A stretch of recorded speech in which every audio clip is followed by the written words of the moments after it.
Hey guys, this is Level Up session 69. Today we are here with awesome concept artist, Robbie Trevino. Hey Robbie. Hey. So Robbie is a concept designer based in Seattle, Washington. Yeah, there you go. It's pretty face.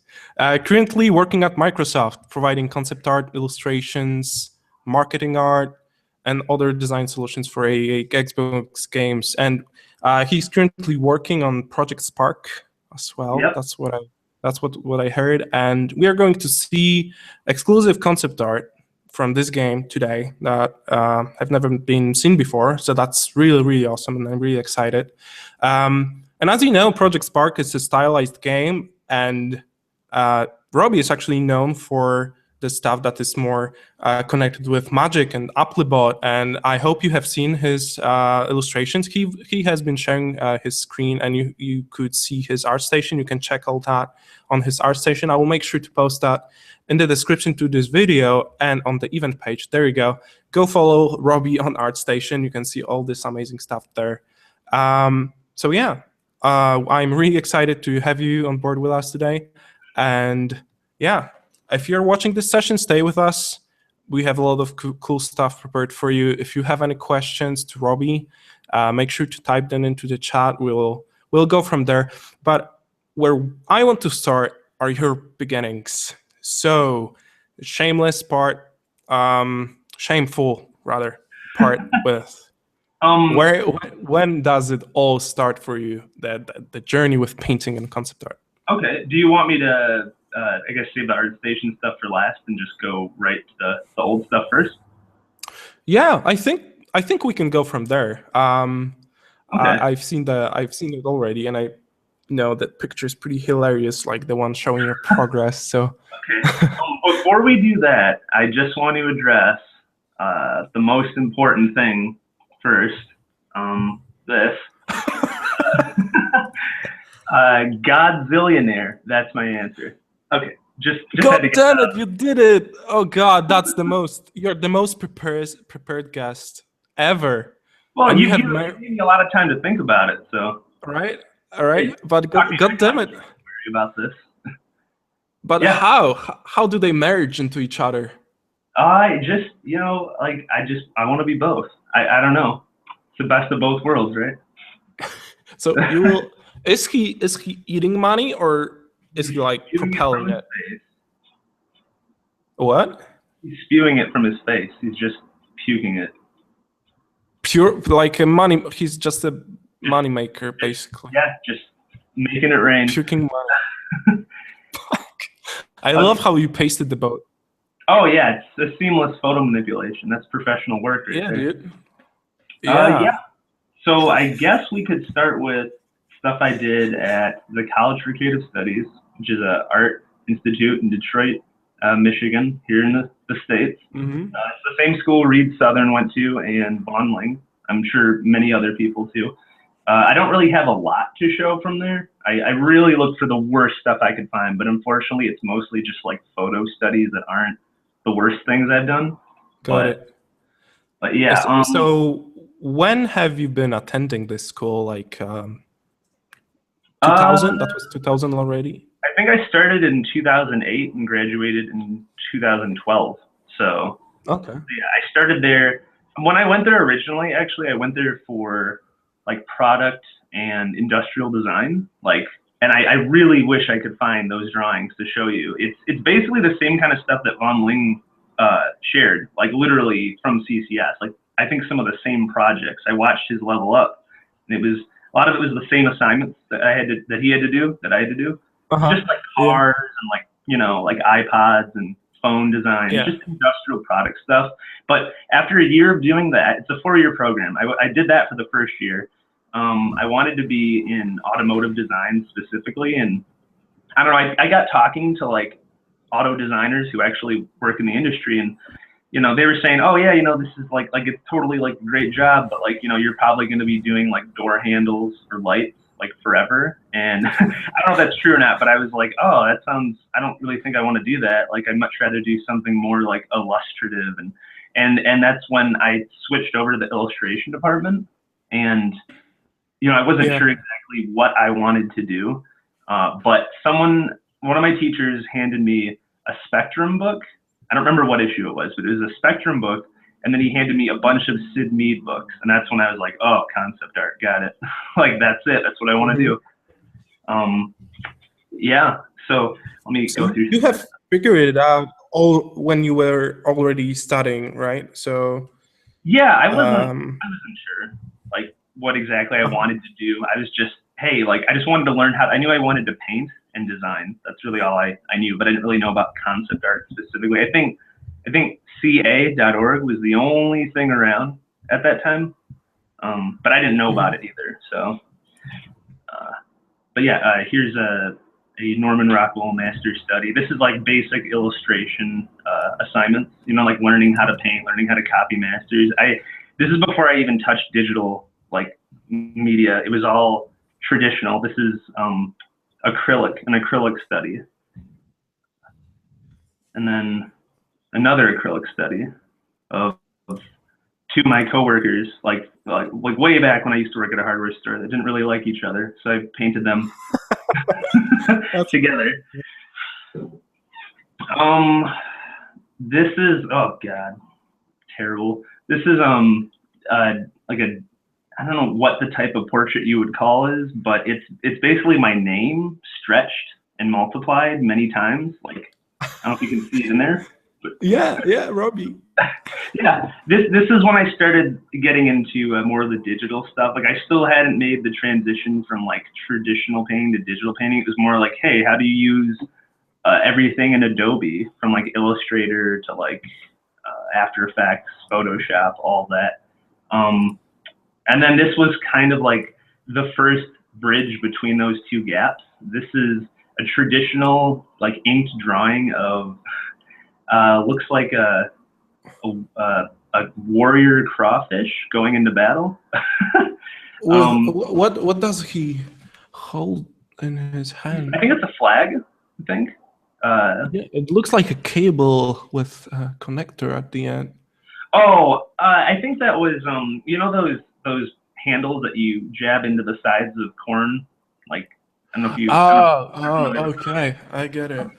Yeah. I think this was for an editorial illustration class. And the idea behind this is like,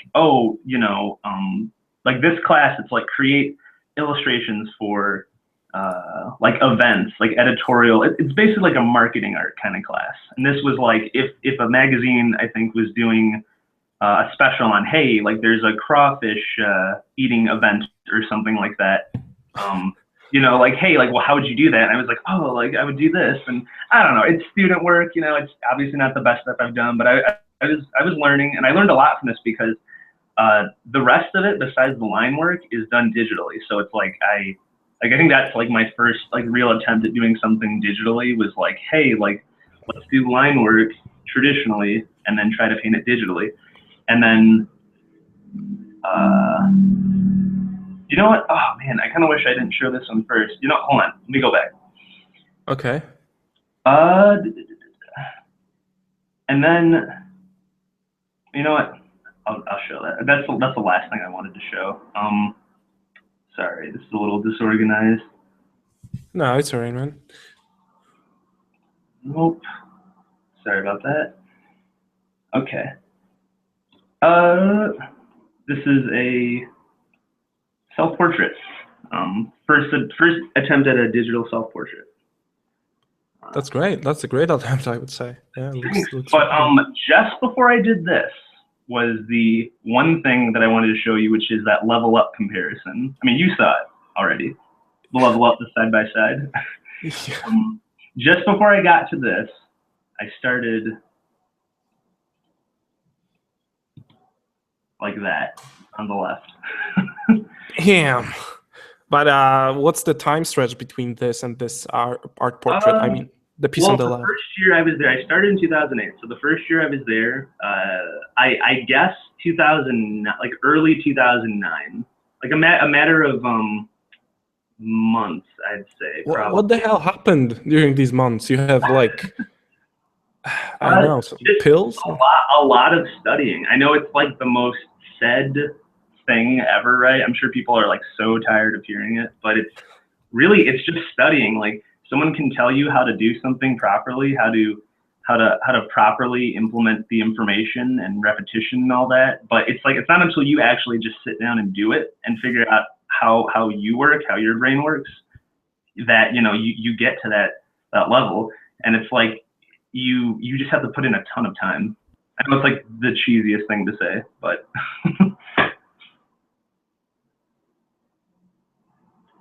hello?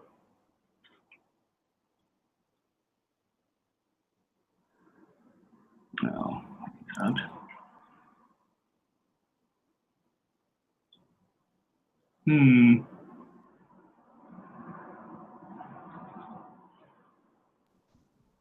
Hello?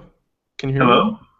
Yeah, sorry, there's some weird stuff happening with the Hangout. Okay, sorry, I was cut when you were saying about these couple months that made all the difference. So that's where I lost you.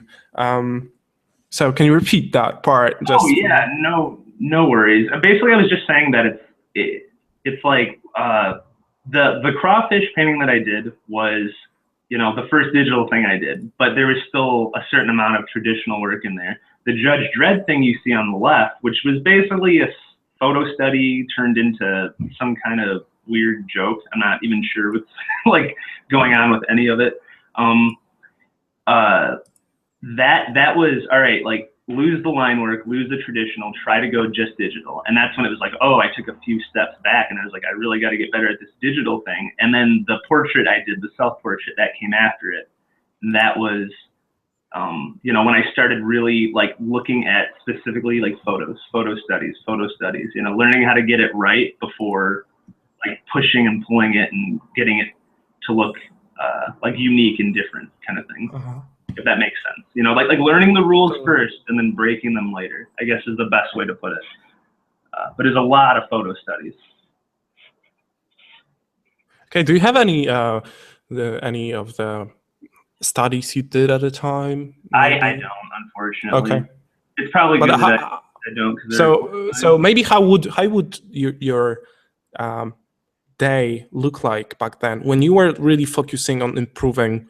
How did you organize yourself and make yourself study to this point that you made such a big progress in such a short period of time? A schedule was one of the easiest ways to do it. It used to not be that way. It used to be just kind of, all right, like here's your goal. Try to get it done whenever, because I was working almost a full-time job, and I was commuting to my school, which was around the same area where I lived, but I don't know, I didn't have all the time in the world to just sit down and do this stuff all day long, I had to really like figure it out. So the first 2 years was like hectic and not organized at all, and it wasn't until around after this Sylvester Stallone painting that I was like, all right, I really need to like create like a regimen, a schedule of photo studies specifically, and then maybe half of the day was, all right, do photo studies, try to get this stuff, try to get like a blocked in photo study from like a film frame, something like that, like a screenshot of a movie. Try to get it done, for like the first half of the day, and then the second half of the day, just like sketch your own ideas.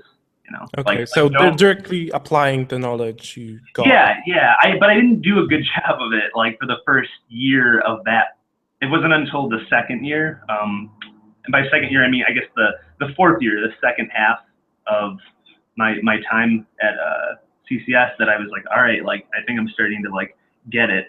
And then since I graduated in 2012, I started doing freelance after that, and then mid 2013, like early mid 2013 is when I started working with Applibot, and that's like where you see that crazy rock guy on the right. Yeah. So yeah, I really wish I could find this stuff to show you, but unfortunately, I can't find it anywhere. I mean, you explained it really, really well. I think there's a lot of stuff to dig from that. But what was your first professional job? Like the job you consider something that really made a difference, that you made you feel professional? What was that? When did it happen? Yeah, let me show you. Actually, I was fortunate enough to kind of get past some of the I don't want to say like shady, but some of those companies that have been kind of known to undercut people, and like for like specifically freelance role playing, tabletop role playing illustration specifically. Like that's how I started. It was just illustration, it wasn't concept art. And I was able to start kind of working with companies like Wizards of the Coast and like Paizo, like more like well-known established companies, like kind of right after school. But I had to make a portfolio while I was graduating that was specifically for them, and organize it and present it in a way that was interesting. You know, like, you know, everyone's like, you got to set yourself apart. Like, how do you do that? And I was thinking, and I got the idea from one of my friends, this guy, Dieter Miller. I don't know if you guys know who he is. If you don't, you should check out his work. He's a really good friend of mine and one of the hardest working people I've ever known. I was going to school with him, and he was, you know, he started putting his work on like little magic cards, like mock-ups, like 2-scale mock-ups of magic cards. And, you know, just to like present them to the class, and like everyone's like, that's such a cool idea. And then, you know, I kind of took that idea and I was like, what if like we put these in a sleeve for, you know, like you probably played Pokemon, right? Yeah. Yeah. You know how everyone had like the binders with the like transparent pages and all the cards stuck in them. It's like, what if we organized something into like a binder and then like went to some, you know, some con, some event, and, you know, we saw these art directors and we're like, hey, like here's the work that I want to do for you, and here's what it looks like as a finished product, like that you can actually hold in your hand. And I made a bunch of binders, not binders, pages that go into the binders, just full of these cards that I was just giving to art directors with my business card and saying, hey, you know, like, you keep that, remember me, you know, if you want to hire me for something, like, let me know. And it works pretty well. And I took pictures of the binder to show you guys. That's a great idea, really, really meta. So you kind of show that really, really final thing, which is great. I haven't really thought about it this way, considering. Well, like I said, I can't take complete credit for it, but I took someone else's good idea and kind of like ran with it. And so let me show you. So this is, I just took these pictures this morning. As you can see, the binder's collected quite a bit of dust. Haven't opened it in a while. So it's a little 8.5 by 11 binder. It's not very big, but try to make this bigger. Can you see that okay? Yeah, totally. Yeah, so the photo is pretty blown out. Sorry about that. But yeah, the idea is, you know, here's my artwork, like printed, so you can look at it. And I think we can all agree that, you know, versus going onto a website, like a digital website, holding a book with printed art in your hand is just always somehow better. You know, it's more tangible, it's more real. Totally. Like, yeah, so, you know, thinking about things like that, and that stuff is still relevant today. Like, I don't care how easy it is, like, you know, to present your stuff digitally. Like, and I'm not like dissing that at all. That's totally like efficient and legitimate way to go. But if you ever have the opportunity to get your work in front of someone and it's printed and nice, I'd highly recommend it because it just looks great. Especially when you're applying to a studio that will, not studio, company that will find like their final product is a printed card. So yes, absolutely. Yeah, exactly. A print media focused company specifically. That's really important. So this is some student work I did, and I'll show you guys the actual images. Not pictures of them, but the actual images. Some weird, you know, alien bone thing sucking the soul out of some soldier guy, a weird steampunk clown on stage, chick with shotguns and armor floating around, a orc shaman, you know, fantasy characters. And then this is kind of where it starts getting more into like the magic specific stuff. You know, just weird. That's awesome, man. Like the presentation is really, really nice. It's cool. Like when you first told me about it, I thought these were only like cards stuck into like a grid with your art, and that's all. But actually here you can see the art like zoomed in and then in the context of the card, which is great. I think it's a great presentation. And that's really awesome. I'm not surprised that it got you a job and a long business relationship with them.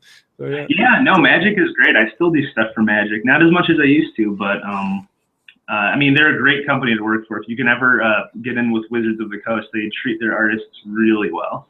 I heard that. Oh, they're so good to their artists. And then, and by the way, I should mention after I'm done showing this that the majority of the Magic stuff you see here, specifically the stuff on cards, they actually bought the publishing rights to these.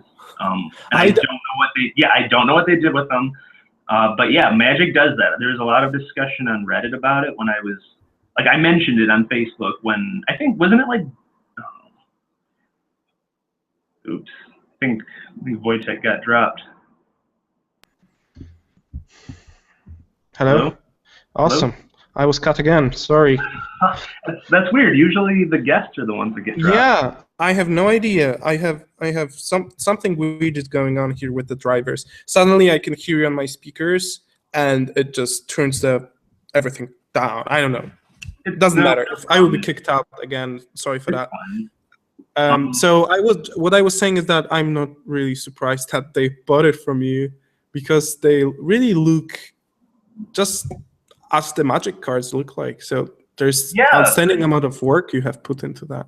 I mean, I think it's like that with any job, really. It's, you know, if you want to work somewhere, you know, mimic the style, like make artwork that looks like it belongs like on that team, like it came from that team. Like don't apply to Bungie with like a portfolio full of like dragons and wizards. You know, they're probably not gonna want that as much as they want like spaceships and stuff, you know, like stuff like that. You know, it's keep it relevant and match. Excuse me, sorry, someone was calling me. Keep it relevant and match like the quality. So, but yeah, I don't know what they did with it. I have no idea what happened to it, but yeah, they bought the publishing rights, and maybe I'll see them on a card someday. That looks great. I haven't seen those pieces anywhere else. Have you posted them anywhere? Yeah, this was the stuff that was, I used to have a blog up, and I took it down because I used to have a DeviantArt and a blog, actually, but my ArtStation and my CG Hub weren't getting any like traffic from Google because of those sites, so I just ended up taking them down. But this was the stuff that I first put out when I first graduated, like just put it up on the blog. I still don't have a proper website, which you guys should all get, including myself. I'm hoping to change that soon, but yeah. Yeah, dude. I cannot find them on your ArtStation. So yeah, these look really good. Well, these are from 2012, so I kind of don't want to have like 4-year-old, 3-year-old artwork up. But I'll show these to you guys in a second, because I have them in a folder organized already. But yeah, that's basically what got me the job. Is I went to Gen Con, which is, it's not quite Comic-Con, but it's in Indianapolis. Which is a state right by where I used to live, Michigan. And Gen Con is, I guess it's kind of the same thing as Comic-Con. It's more about like tabletop stuff than comics, but you know, Magic said they were going to be there. Paizo said they were going to be there. Fantasy Flight said they were going to be there. A bunch of miniature companies. I think Games Workshop was there too. Like, so, you know, I heard about it, and I was like while I was making a portfolio, hoping to just start freelancing, I was like, I got to go down there. I got to show them the stuff. And I did. And, you know, luckily right then and there, like Magic and Paizo and Fantasy, like all these companies were like, yeah, we want to work for you. And, you know, I said yes to basically all of them, and started freelancing from there. So. That's great. And how long have you been preparing this whole portfolio for them to show? For them, I graduated like the beginning of, sorry, I'm trying to find the stuff to show you. I graduated, when did I graduate? It was like, I'd say maybe 2-3 months after I graduated. That's when, you know, I started, like I finished the portfolio to give to them. And which was 6 pieces, 7 pieces? Yeah, 7 pieces. That's what most people told me is like, for John Shindahedi told me specifically, because he was still running the art order. I think that's what it was called, right? It's like a blog, challenges. Yeah, he told me specifically, he's like, usually after 3 images, you know, we kind of know, like we don't want to see any more because of the sheer amount that we get from people. And And if it's interesting enough, we might make it to like 7 or 8 images, but you don't need to show them like 20 images. It's just your best work up front, so they don't have to look through 40 pieces to find your best ones at 43, right? Put all the good stuff up front. Start strong, maybe 6 to 8 pieces maximum. You can start strong and end strong, but you don't need anything else besides that. Like too much, and it gets old fast.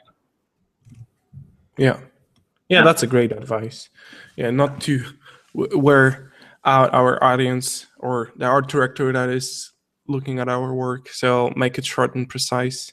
Right. Yeah, these numbers tend to differ from person to person that we have here on Level Up. When we ask them how many pieces you would have in the portfolio, it's usually between 5 and 15, somewhere there. But I think it's different for concept art, but for illustration, it's all about the finish. It's not really about the process. I'd say 8, 6 to 8. I don't think you need anything more than that. Totally. But yeah, so finished images that we were just talking about. They're awesome. Pretty low res, pretty old. But yeah, we go through them. Where did you get ideas for all that? Have you been just looking up the magic cards and? Yes and no. I don't know. Honestly, I come up with really weird ideas sometimes. Like not the weirdest thing out there, but I'm really into like the out there designs. Like look at this thing. Like, what is this thing? Like it's just like a floating ghost angel robot. Yeah. Thing, it looks like it's like making a sword or summoning it somehow, and the sword's made of twisted metal and glass. I don't know, but this is, I just try to think of things that are different, that are interesting, that are somewhat familiar, right? Because this thing is still humanoid. It's obviously some kind of, sentient creature. It's not just a flying pile of metal. But at the same time, it's like you want to like, reach out and get something crazy in there, something different. You got to keep it relatable, but new and interesting. And that's like the push and pull of design in general, right? Of any, that's like concept art in a nutshell, right? Yeah, to find a place that it's still familiar, but then this element of unknown that is taking it to the whole another level of interpretation or design in general. You got to keep it somewhat relatable, though, right? It can't be so out there that no one knows what they're looking at, and that gets lost sometimes in some images, and it's more successful in others. You'll know as you guys go along and keep getting better. But totally, yeah, that's a great point. So let's say you have to create an alien planet, and it cannot be just like a 3P fractal thing. That's totally, totally like you cannot be connected with that at all. If it's an alien planet, it still has to have this element of that is grounding it in the human perception somehow. That it still operates the same language of some sort. Like clearly that's the body of liquid and water. Like clearly those are trees or foliage. Like clearly that's like the ground versus like a lake of water. Yeah, you just want to keep it somewhat relatable, but you don't want to do the exact same thing that's already been done. As cool as it is to see stuff that people are doing that are way above your skill level, the people you look up to, it's like you're gonna get hired for new ideas, not old ideas, like in any of these fields. So so what you're actually showing is promise of that you will be as creative as you've been before with the pieces you created. What if you're a concept designer that is actually able to create worlds from Morgan Freeman's face? Oh, I guess we could get to that really fast. So the whole Morgan Freeman thing, it started as a joke among coworkers. I'll start with the most loved one, this thing. I cannot get over that. This was done like as a joke between coworkers. It was literally like, I think this was like a 10-15 minute thing, like before or just around lunchtime. Basically, do you remember there was a thing that went on that people were like laughing about? It was some guy, we just call it like reverse Morgan Freeman painting, where it's like some guy did like a photo study of Morgan Freeman, like, and everyone thought it was from scratch, but I guess it was like he painted over a photo and then reversed it in the video. Do you remember that? Like, oh yeah, this viral video that went like with an iPad or something. Yeah, something like that. And everyone laughed about it for a while, for like a week. That's how it goes on Facebook. And that was like 2013 or 2014 or something like that. It was a while ago. And then just like me and my coworkers were always laughing about Morgan Freeman, and we're like, yeah, like well, what if like everyone starts their work with Morgan Freeman? And I was like, well, here you go. So that, and then this is my response to the Craig Mullins thing of 2014 is, oh my gosh, that guy that's better than all of us still, how could he do that? Like he used Morgan Freeman in his paintings. Trust him. And then the Sabergate handle scandal 2014, when everyone was like, that cross hilt lightsaber can never work, and I was like, oh my gosh, Morgan Freeman again. So it doesn't make sense. It's bizarre. I know, guys. I'm sorry, but I mean, it's hilarious, man. It's a perfect comment for any situation that you encounter in your daily life. Scandals. Exactly. Yeah, exactly. Can I see? What's that? Go ahead. No, go ahead. Can I see the first one again? Yeah, because sure. I love that atmospheric perspective. Like, oh, I know, right? There's actually kind of a good read to it. It's like, whoa. Yeah. But it's all oh. Even like the hair on the mountain is so gross. It's just like and that foreground egg-like stretched. The rocks. Oh yeah. All right, that's great. I had to throw that in there. Sorry, guys. I was gonna save it for last, but Wojtek insisted. So.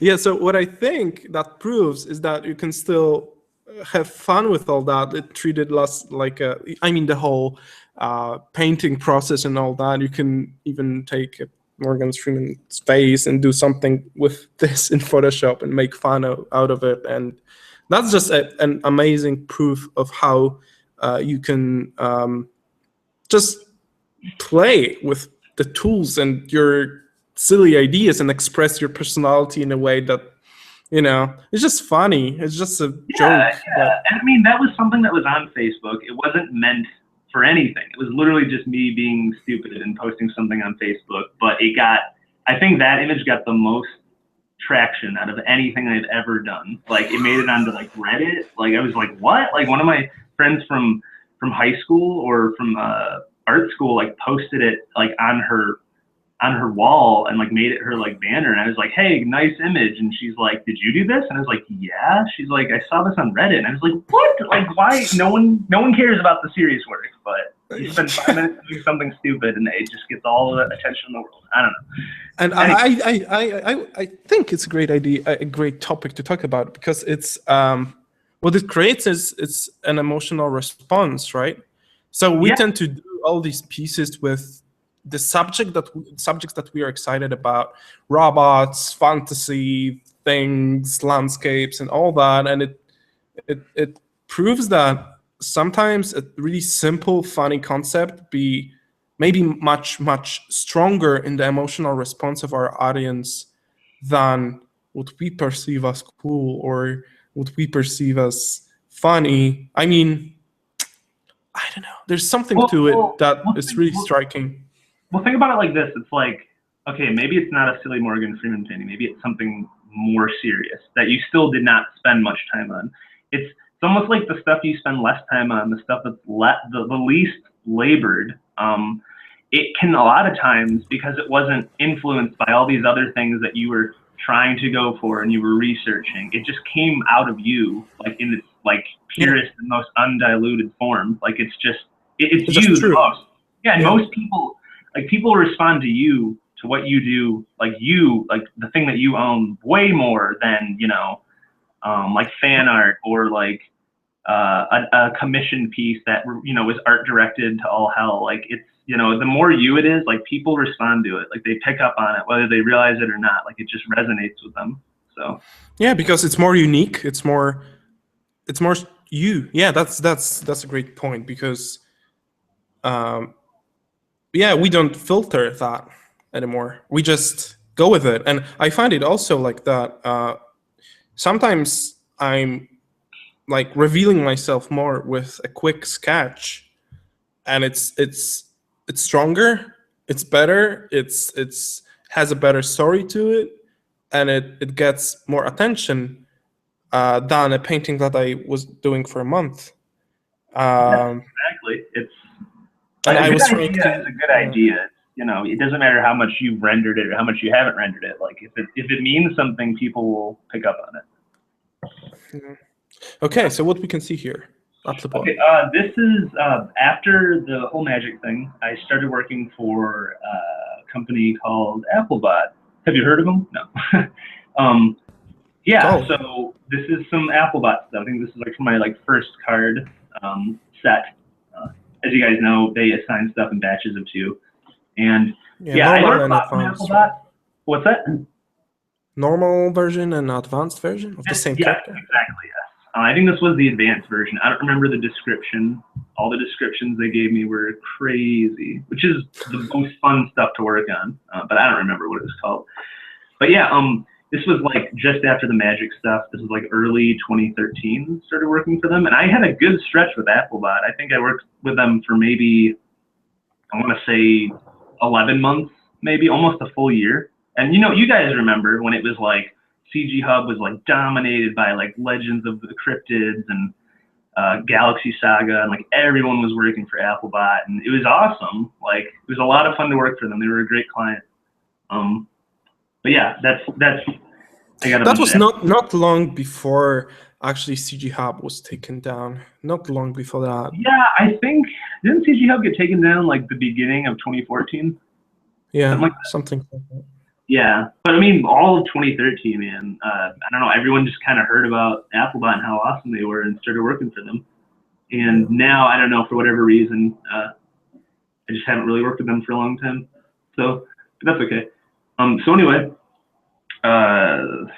more stuff. This is for Galaxy Saga. The other stuff is for Legends of the Cryptids. Yeah, the nice thing. What's that? Yeah, go ahead. I was gonna say, I think the best thing I learned from Applebot was they were one of the clients that really pushed me to like make better work. Like they really cared about the quality of the work I myself was producing, not just their finished products. And because of that, they forced me to detail things in ways that I wasn't comfortable with. They really pushed rendering on me, and just the quality of work they wanted from you, like really pushed your technical abilities specifically. So it was a really good time, like a really big time of learning when I was working for them. As you can see, like the rendering and like the post Photoshop tricks, all that's been turned up from the magic stuff that looked more like just painted, you know? Yeah. Yeah. So this is more feel more digital. Yeah, just more effects, you know, like particles floating and like blurred things and bloom and subsurface scattering. Yeah, just more stuff. It's a very intense form of art, I think. Like it's almost kind of like how when you look at those movie posters, some of them that are like crazy detailed, and you're like, whoa, this is almost too much. Like it's I think it's that like not like that quality, but that like the idea. It's like, let's make this as like epic as possible, you know? Yeah. So what was your regular process for these pieces? They started out pretty. You had him on here a long time ago. His name was like Lucio something. I'm talking about like Lewis or. I'm sorry, I don't know his name. I think he's a Korean artist. Done a lot of Applebot stuff. There's a lot of figurative type work. Okay. I mean, the stuff, it's a lot like, you know, like him or James Zapata. Like it's like a blobby abstract mess with, it's a weird combination of value scribbles and line work on top. And then just, you know, like just hours of tedious painting and making things look better, basically. I mean, this, like, there's so much that I would do differently now. This stuff is really old. Like, I don't really like it very much looking at it now, but I'd show it to you guys. But that's kind of how it started. Nowadays, I would use more like 3D as a base. That's the experience you got at Microsoft. Yeah, well, yes and no. I think it was more my coworkers saying, hey, you know, like let's try the 3D thing. You know, I know you do it all 2D, but you might like it. And now that I've learned it, and not to say I've mastered it, I'm certainly no Vitaly Bulgarov or anything like that, but I know enough about it to use it in my process efficiently.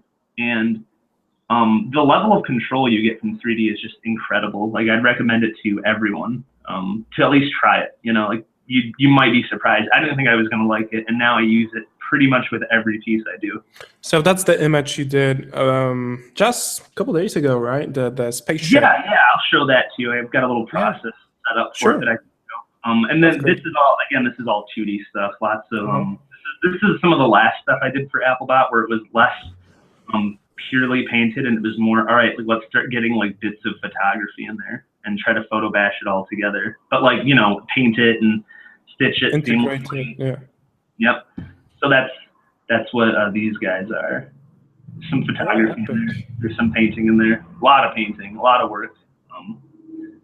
But yeah, if you guys haven't like done this type of work before, like at least try it, because on the technical side, like you'll learn a lot. Like, yeah. I think that's it for the Applibot stuff. Yeah, I'll show some of the new stuff that you were looking at, the stuff that I'm more known for, and then we can move on to the Project Spark stuff, I'm thinking, probably. Sure, yeah. Works for me. So let me go to my ArtStation, kind of show you guys some of the stuff I've been working on. So we'll go to here. So yeah, more, you know, sci-fi digital stuff. This is a magic card I did actually a while ago. It's just up there because it's one of the few ones that I did like 3 years ago that I still actually like, or 2 years ago that I still like. Isn't that funny how that works? Like, as soon as the stuff you want to show or you wanted to show years ago finally gets released, you're like, oh, that's no longer an accurate reflection of my skill. Like, it's always like that. That's going to happen a lot, guys. Everyone who hasn't started working for people, like, there's stuff that's going to be under NDA for years, and when it finally comes out, you're not going to want to show it to anyone. That's why I think you always need to have some sort of a personal project or something you worked on and you actually are up to date with your skill level. That is, you know, getting you a possibility of getting more work that is actually something that is accurate on your level. I think this is something everyone should do. Like the project you did with, for example, with Titus. That's something we are going to talk about as well, I think. Sure, yeah, totally. That should be coming up pretty soon here. This is another personal piece I did. This was like early 2014 when I was starting to work for Microsoft. And Microsoft, the project that I'm working on, I don't work at 343. You know, I work at a different developer, this smaller developer called Team Dakota. Really, really great team. You know, the stuff they do is very stylized. So I needed to get some personal work going on the side that contrasted that very stylized work I was doing at work all day. And, you know, that's where this came from. I was like, I just want to paint something. I don't want to, you know, like paint something that's realistic and more like what I'm comfortable doing versus like the cartoony stylized stuff. So that's where this came from. So, but this is a perfect example of what you just said as far as the personal project going kind of thing, you know? Yeah. Yeah, and that's interesting because it's not really something you have been working on at work at all, and this is like an escape from like a refresher for you, resetter for your mind, creative mind. Oh no, exactly. I mean, especially if you like when you're in a studio, and it's like this with freelancing too. When you're in a studio, you know, you might, especially if you're a junior level artist, which I guess is kind of like where I'm at. I've never been like a senior on any team or anything, but you're gonna get asked to do everything. You're not really gonna specialize. You're probably gonna get asked to do things that you're really not comfortable with. And like, honestly, as intimidating as that may sound, you'll learn a lot. It'll be a really great experience. You'll have a varied portfolio, and yeah, like there are like long stretches at work where it's like, man, I've been working on just guns for days or weeks, for I haven't touched a character in months or something, and you know, sometimes you get into like a routine and you want to break out of that, and that's where that's another area where these personal projects come in. Is, you know, maybe you just need something. Maybe it's not even the style that you're contrasting. It's you've just been doing weapons, and maybe you want to do figures or two knights looking at a giant skull, you know, stuff like that. But I think that stuff is really important, and you shouldn't, you know, shy away from it if you're in a studio or you're constantly grinding, doing work for other people. Like, definitely make time for the personal stuff. So. Yeah, that's a great point for sure. Yep. And oh yeah, well, what do you know? It's the discovery thing that I did with Titus. Yeah. So, what did you want to talk? You wanted to talk about that a little bit? Yeah, sure. Yeah, go ahead. Yeah, I mean, well, this is a painting I did for myself. Like I did it. Titus didn't do this painting, but this is for his own personal project called Discovery, and he wanted me to kind of jump on it. And I don't know, we were just having a lot of fun playing with subject matters that we were not comfortable with. Like, I had done characters up until this point. I'd never been asked professionally to do an environment. I still really haven't done a ton of environment stuff, but this is back when I hadn't done any of that. And, you know, Titus was like, well, how about you do some of this stuff, you know, for fun, and maybe we could, like, you know, put it into some kind of book, and then I could do some characters, you know, something that I'm not comfortable with. And that's kind of where we started brainstorming about Discovery. And we're still not, you know, we haven't really like worked on it in forever, because this was before I got my job at Microsoft. So, and I've been there for about 1.5 years, but I'm sure we'll pick it up eventually and, you know, keep working on it. But yeah, the whole idea behind this, as far as me joining his project, was, you know, let's do a bunch of work, you know, that we're not comfortable doing, and let's kind of discover ourselves. No, I don't know. It's super cheesy. Yeah, I remember talking with Titus actually a while ago on Level Up on this particular project. And yeah, he was explaining the idea behind Discovery, and that sounded amazing because yeah, like you said, discovering your weakness, like yourself through your weaknesses as well. So yeah, that was really, like, this painting is just outstanding. I love it. Totally love it. I think this is the first painting I've encountered you from. Like, this is the first thing I've seen from you, and it really made a great impact on me. It looked really awesome. And oh, thanks. Yeah, I mean, this is yeah, I'd always wanted to do something like abstract and strange. Like, you know, I always try to like get a degree of weird in my work. Like that one in Function. Oh wait, he got dropped again. Hold on, guys. Hello? Yeah, there you go. I'm back. All right. No worries. No, I was just saying I always try to get you know, something weird in there, and, you know, really floating discs with water that magically comes out of the top, like, doesn't make any sense, but it looks interesting, right? And that's our whole. Yeah, visually, it's really a cool world to explore, but I would have no idea how to explore it. But for sure, that's no, you know, that's another thing we should bring up is, like, specifically for like what we do, whether you're a concept artist or an illustrator, is it's like, especially, I'd say even more so as an illustrator than a concept artist, is it's like, it's not about functionality necessarily. It's about a compelling image. Like, whether you're doing concept art or you're doing illustration, if everything was completely functional and would work in the real world, it probably would not be nearly as interesting as this weird stuff you see here. It would just look like a real world. Yeah, exactly. I mean, like, yes, design is situational and it varies greatly from project to project. If you're working on something more realistic like Call of Duty, it's probably going to need to be functional. If you're working on Magic the Gathering, not so much, right? But there needs to be something different there every time. It can't just be, oh yeah, this is like exactly what you'd expect in the real world. It just would be not interesting at all. It'd be so boring. So don't get caught up too much in the whole functionality thing, and just have fun with it. Yeah, exactly. As long like the visual language of the image can reinforce the concept in it so greatly that sometimes it can even sell the image, sell the concept itself, even though it may not be that great or unique.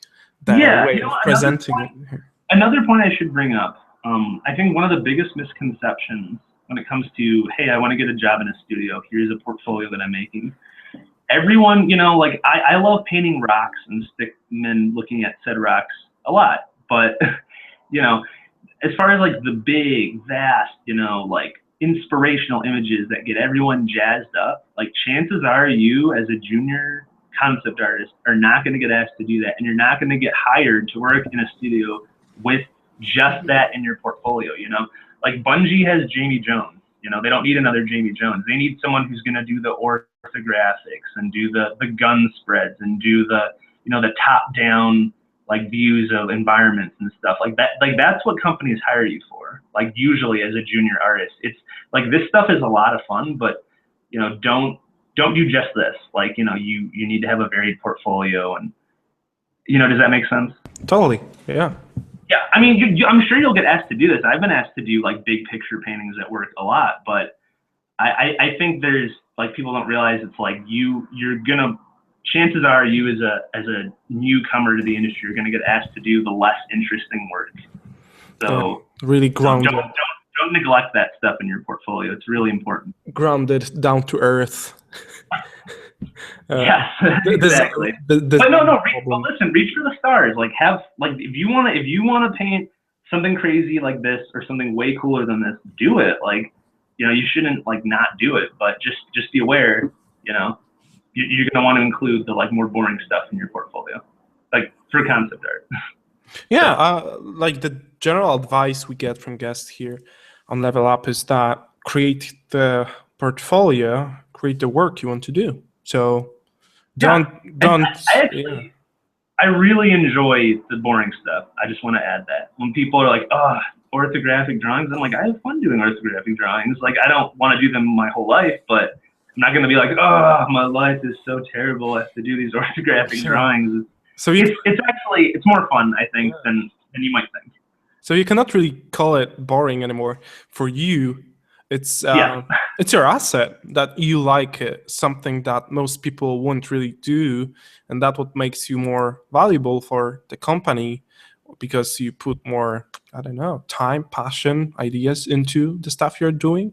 Yes, exactly. And I mean, some of these big companies, right, like Ubisoft or like Microsoft, it's like you know, not every company out there has like 8,000 or 800 people in there, right? Sometimes it's just like a team of like 80 people. So it's like the more versatile you are, the more valuable you'll be across the board, you know? And chances are you may end up working for one of those companies that's smaller. If that's the case, like generalists are usually more appreciated, you know? Someone who they can go, hey, can you jump onto this and this and this, and we need this and this. So, you know, like just keep that stuff in mind. Like don't pigeonhole yourself in specialties. Like, you know, like show you can do more than one thing. And I'd say your chances for employment will be much higher. Yeah, that's concept art. Yes. So virtual plein air painting group painting. Do you remember that? Yeah, there is a group on Facebook that is called Virtual Plein Air. That's for our viewers. And it requires you to paint a view from Google Maps, I think. Yeah, the one you have, and what you get is a pretty natural color palette, right? Because these photos tend to have a nice exposure, so they're not overblown or underexposed. What I noticed. The nice thing about the whole virtual plein air thing is that it's like a test of your compositional skills too, because you have to rotate and orbit the camera just right to get the shot you want. You have to travel through the street views, you know, and find a shot you want. It's not just like, oh, here's a cool photo. Like you know, I think that was actually one of the biggest parts of the challenge is you scouting your own location and then doing a study of that. And that's what I did. I went to Cambodian ruins, and found this somewhere. I had to like search everywhere for it, and I was like, oh, that's a really cool shot, and I painted it. And yeah, it's a lot of fun. If you guys haven't done the virtual plein air thing, you should try it because it's a lot of fun. Yeah, if you're looking for a link to it, just type in Virtual Plein Air into Facebook or go to Level Up Resources page and you can find it under the Facebook Groups tab. Spaceship. Yep, just the spaceship. Yep, robot guy, security robot. Just having fun. Interesting. So this is when you were already at Microsoft. Yes, this is more personal work, just stuff. Pretty much everything on my ArtStation is personal work, really. I like past the Applibot stuff I showed you, because what I do at work, as we'll see in a little bit, is so much different than this kind of stuff. And you know, as much as I enjoy this stuff at work, I have to have some kind of contrast at home. And this is, you know, it's just an orc portrait done for fun. This was actually for a downloadable mobile app called Roll, and some friends of ours like started working on it, and they you know wanted some concept artists, or they wanted just artists to work on it, and we were recommended from a few friends to join up. And so me and a couple other friends of mine, who I don't think you've had any of them on here, but yeah, they contributed some characters to it. I've got a couple more, but I don't know if I can show them or not. But yeah, that's what this is. This actually isn't personal work, but I guess because it was like a small freelance thing on the side while I was in studio, maybe you could call it personal work. Sort of, you know, I shouldn't say personal work. I should say just something different than what's at the studio. It really reminds me of the painting you did with the skull. It has a really similar color scheme, and it's probably that like hot to cool like hue shift, which is I really enjoy doing. Yeah. I really like doing that kind of stuff. I don't know. I really like painting. I think in a perfect world, I would just paint all day. But unfortunately, that doesn't make me specifically any money. So, you know. And here's some stuff I just released kind of recently. This is like if I was doing personal work, and I was like concepting my own project, like what would it look like? And I'd come up with this idea for cars, for like an IP of like cars specifically that just kind of like blow each other up. You know, it's pretty like video gamey stuff, but I've always liked cars. You know, I went to that art school trying to design cars and all that. Yeah. I've done so much fantasy stuff and like character specific stuff over the years that I really wanted to get back to the industrial design kind of stuff. And I don't have that at work right now. So, you know, I made a reason at home to do it for myself. And that's what this stuff and a bunch of stuff I'm about to show you is. So yeah, these are HUD designs, you know, stuff like this. You'll get asked to do probably weird stuff like this wherever you work, you know, stuff, not so much hero props, but stuff that populates the vast world that you'll be working on as a concept. Something, right? For example, if you played like, let's say, The Last of Us, you have all these posters that have to be designed all over the city. You have to design I don't know, something for a brand of like a drink or something, like a sticker or something. Oh yeah, so like I mean, I don't know how it works over at Naughty Dog, but you know, I imagine just when you're playing a video game, just look at who's, you know, look at what you see on screen, right? Exactly. Probably 90% of what you're seeing on screen is the environment, and there's a small character walking around in the middle. Like that's like the majority of what needs to be made is like the world. It's not even the characters. It's the world that they exist in, right? Like that's where like the bulk of the work is. So I imagine if you're working on one of those games, yeah, you're probably going to have to do everything from like architecture to furniture to like terrain, foliage, found objects and props.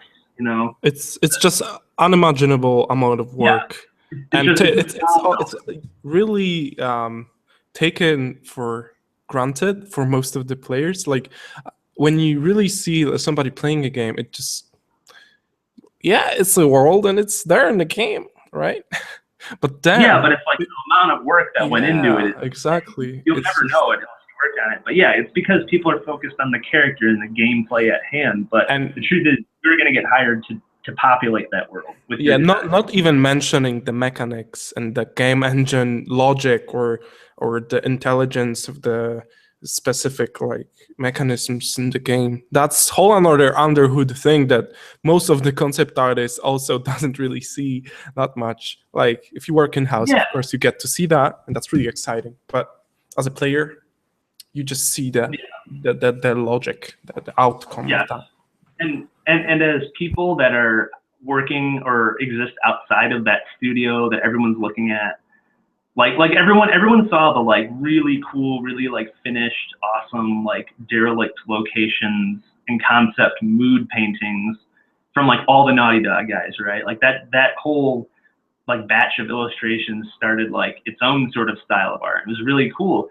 But what you didn't see was probably like the tedious, laborious like work of all the props and the things that populated that world that went into it behind the scenes. And chances are a lot of that artwork is probably very ugly because it needed to be done quickly. And, you know, usually if you have a good like environment or 3D team, like, you know, you trust them enough with like loosely ideated things to, you know, make it look better and finished. Like not everything you do in a pipeline looks good, I guess is what I'm trying to say. So you just never know it unless you're there working on it.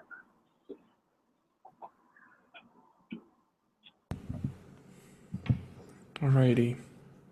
Yep. So go over more sketches. Can you hear me? Yes, yes, I can hear you. Okay. There was some weird feedback going on, so I wasn't sure. Yeah, more car stuff for that personal project. This is kind of like a finalized version of a design I had done. This crazy sort of like supercar shaped, wedge shaped, sort of tankishly proportioned car with, you know, fold out missile launcher. Like, would it work in real life? I don't know, probably not. But like, does it have to? It's fun. For a video game, it's fun. It doesn't have to work. Like, yeah. But I think there's a degree of believability there that, you know, I think it's enough to sell the idea, right? Yeah, you introduce some functionality element, like functional elements that look like they would work, like the rocket launcher from the wheel, which is just looks outstanding. And yeah, that's outstanding.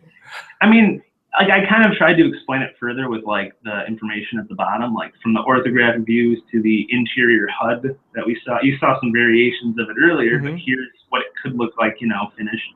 And then, you know, how, like, here's an animation state. How does the wheel work? How does it animate? And then below all this, I have kind of the process for that, where I did all these thumbnails, you know, trying to figure out like what shape, what proportion, you know, like what angle does this design look best from, you know, like you want to take all this into account, like, cause sometimes, right, something you design from one angle can look horrible from another. So it's like, instead of just drawing the same view every time, it's like try to, you know, whether it's a spaceship, a character, a prop, whatever, it's like try to design from multiple views and, you know, using varying silhouettes, varying proportions, different surface treatments. This is really strong. It looks like your fascination from the school period is really played a huge role here, and the experience you got from the assignments at school as well. Oh yeah, absolutely. And again, you know, it's just something to contrast what I do every day, which is nothing like this. I think I went with this like RC car looking shape because I was like, that's kind of cartoony and silly. And you know, another thing I should mention, you know, everything you do is a culmination of the influences that came before it, right? Like subconsciously or consciously. But I found that working on a stylized game where you really push like proportions and make things like wacky, taking that influence and having it slowly bleed into the more realistic, like gritty, badass stuff that I usually do. Like, I'm not saying it's like good or anything. I'm just saying like that's, I guess if you could label it, that's what it'd be. It begins to influence it. You begin to realize that, like, I guess the thing we talked about with the whole, you know, keep it interesting, not real. Like that kind of plays it up even more because you're like, you look at it and you're like, what does a car like look like today, right? Okay, well that's what a car looks like, but like, what if it looked more like a crazy RC car, like a Scorpion tank or something, you know? Like, I think that kind of experience also influenced, like the stylized stuff I'm working on at Microsoft, that influenced like these design choices here, you know? Like, because I didn't go with this like more tactical, like Halo Warthog looking shape. I went with the crazy RC car looking shape. You know, I don't know. I'm just trying to explain I think my design decisions a little bit and the influences. But and then I took that RC shape and I kind of homed it a little bit more over here. And I went with the bottom left silhouette, or not silhouette, thumbnail. it changed a bit, and this looks more like supercarish, more modern, more what you'd see in this day and age, I think, versus something like this top right one that looks like straight up like a tank. And I don't know, I mean, I don't think the one I chose was the most interesting, but it's the one I wanted to do, and I think we already saw these. But yeah, that bottom left became this. So was there any 3D involved? Yes, I used Maya for a basic blocking. And like I can't design efficiently in 3D at the moment because as you can tell, I've come from a very 2D background, and I'm just not comfortable enough. Like the ideas that I want just don't come out of my head in 3D because I'm still learning the tools. So I'm still like in a transitional period where I'll use 3D, but you know, here I didn't design in 3D. I designed in 2D, and then I used 3D to build everything. If that makes sense. So. Yeah, totally. There's a lot of like using 3D to design. I found a lot of obstacles because I guess of the technical inabilities that I had at the time. Like I'm thinking of something, and I want to, let's say, change the size of the window because my design sense, my 2D design sense, tells me this window is too big compared to this one, let's change it. But then I have no idea how to do it, or it's really wacky, or the tool is not responding immediately to my needs, which is basically my inability. So that's something to take into the account, that we should, something you did, which is really great, is that you mixed it together. You mixed the 2D approach, which you are really comfortable with, and you have been building your skill level in this manner really for a really long time, and then 3D comes in when you really need it, and it comes in not as your major tool, but just as a, I guess it gives you a nice render quality that you can take advantage of. You don't really have to think about like perspective issues or. That is one of the biggest things. The perspective, man, setting that stuff up traditionally for me is so frustrating. I mean, I've seen people do a really good job of that, but I'm just not one of them. I get really. But still, all of these sketches you showed were 2D, right? So that was the ideation. So you're perfectly able to do all that in 3D, but it's just in 2D. But it's just that the final render quality and the final, like the design presentation, will be more beneficial if exactly. These look awesome, and. Thank you. Yeah, it's really cool to see that these look kind of like the proportions and all that, like you said, into more like cartoonish design sense. But at the same time, after you have chosen the less cartoonish one and rendered it out at the top, this doesn't look that cartoonish anymore. So no, it really doesn't. It kind of got dialed back after a while. I think I kind of decided during the 3D after.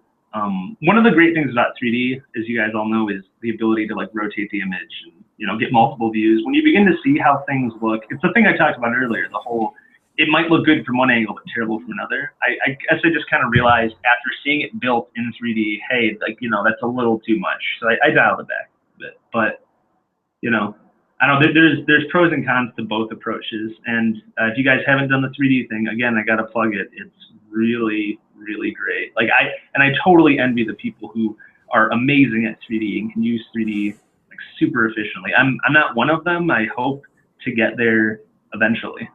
It's a place you can get to, like you did with 2D skills, right? So it's not like exactly. Yeah, I used to be really bad at the 2D stuff, and now I'm pretty efficient at it. I'm comfortable doing it. And slowly, 3D aspect gets into the process, probably more and more. So yeah, I guess it's a process as everything else in here. Sorry, I actually went the wrong way with all that. I love this one. That I'm sorry. Repair station. Yeah. Yes, the repair station. So again, it's that same vehicle, that interceptor vehicle, but it's, you know, it's in like a damaged state, and hey, you know, like what about like a repair bay where every car that you drive, you know, could go to get repaired? You know, maybe like, does this function? Yes and no, I don't know, but you know, it's interesting, and I imagine this being something more like from like a cinematic shot, you know, like versus just a usable functioning prop. Something that, you know, like I imagine if you were playing a racing game, your car would get damaged, you'd lose the battle, maybe you'd survive. Either way, your car, you'd see like a cutscene of your car like driving up to this animated mechanical repair bay, and it would, you know, begin to repair itself, and it'd be like a little scene that you'd see from like a panning camera or something, not necessarily a populated environment kind of. And that's actually down here, some animation states to help show how it could work. Maybe the player could like take the action in terms of repairing with these two arms, like maybe, I don't know. It's really cool because once you introduce the cars, now we are introducing some kind of the world here. It really looks like it would be a really fun game to play, like a Truckmania but with weapons or something like that. Yeah. That's good. Thank you for saying that. That is what you just said. It's the end goal for all this, right? Our whole. I think, you know, because everyone, including myself, like I think we're all very new to this, right? And you two and Darek and Jonas, we're all working, but you know, we're still very new to this. Yeah, we're pretty fresh to that. I think for the people that are especially new to this, that haven't worked in the industry, like in any format, you know, you're so caught up in the technical end of it, of getting it right. But, you know, it's really easy to lose sight of what the whole point of all of this is. And that's to make, you know, if you're in games, it's to make a game that people are going to want to play, right? Like always keep that stuff in the back of your mind. Like, don't forget it. Like, no matter how cool you want something to look, you know, it's, don't forget there's a function to it. There's a point to it. And you saying that, I guess, saying the whole, this looks like it could be a fun game. Like, I guess to some degree that means that what I've done here is somewhat successful, right? It's interesting to you. Totally. You play it. Like, so that's important. Thank you for saying that. But I just wanted to bring that up. So, like, you know, when I saw the cars, I just saw a concept of the car, right? But when I saw an image of like this image, I saw just some story in it, right? But when I saw these two together, I suddenly saw the world. Like, okay, we have these cars, and we have like, okay, this is a repair station, so they probably fight. So I could probably take control of these cars. So I could probably, now I would like to see where do I fight with? Like, where do I fight with all these cars? Is there an arena or a landscape that I drive around? I can answer that soon. I gotta find the time for it, but I'd love to continue the project. But yeah, totally, man. It looks really, really good. Thank you. That's a really good. I'm really glad you said that, because that I guess that means, you know, it's a compelling and interesting image, which was the whole point of all of it. I remember there was that game Stunt GP or something like that. Like, there's so many games like that. Yeah, but I haven't really seen any of those in the recent years. I don't know. Maybe there's like Mario Kart or something like that. I don't know. I mean, I remember growing up as a kid playing Twisted Metal. Have you ever played that? Yeah. Yes. I mean, this obviously is nowhere near as crazy, like ice cream truck driving clowns and buff dudes trapped in between wheels and stuff. It's nothing like that, but those kind of influences, like I just remember the nostalgia of all that, like seeing crazy vehicles blowing each other up and being like, I want to get back to that a little bit. And that's what all that was. So, but yeah, this is, you know, what concept art portfolio is complete without, you know, robots, right? You gotta have some robots in there. Oh yeah.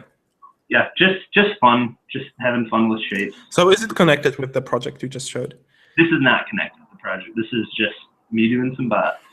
But looks like it could be the part of the same world somehow. Maybe it's your design sense, yeah. I think it's the design sense, and I think it's these carefully chosen like pop colors. Like this is mostly white with the yellow, right? And if you go back to the car, right? I mean, yes, there's yellow here too, but the car specifically has white with red on it, and then gray in between as like a tertiary detail. right? Mm-hmm. And here, same thing, gray tertiary details, but then like these bigger, bolder shapes have the pop colors, like white for the body and then yellow for the head. So that's probably what you're picking up on, I guess. Yeah. That's totally it. Yes. Coding and part. some hard suits I designed for fun. I think this would probably be part of that same robot universe I was just working on. Uh-huh. I always start projects and then I stop them because of life. You know, I think I have more whips than I have actual finished work, which is, you know, I gotta stop. I gotta finish stuff. But yeah, I'm sure it's like that for you too, probably, right?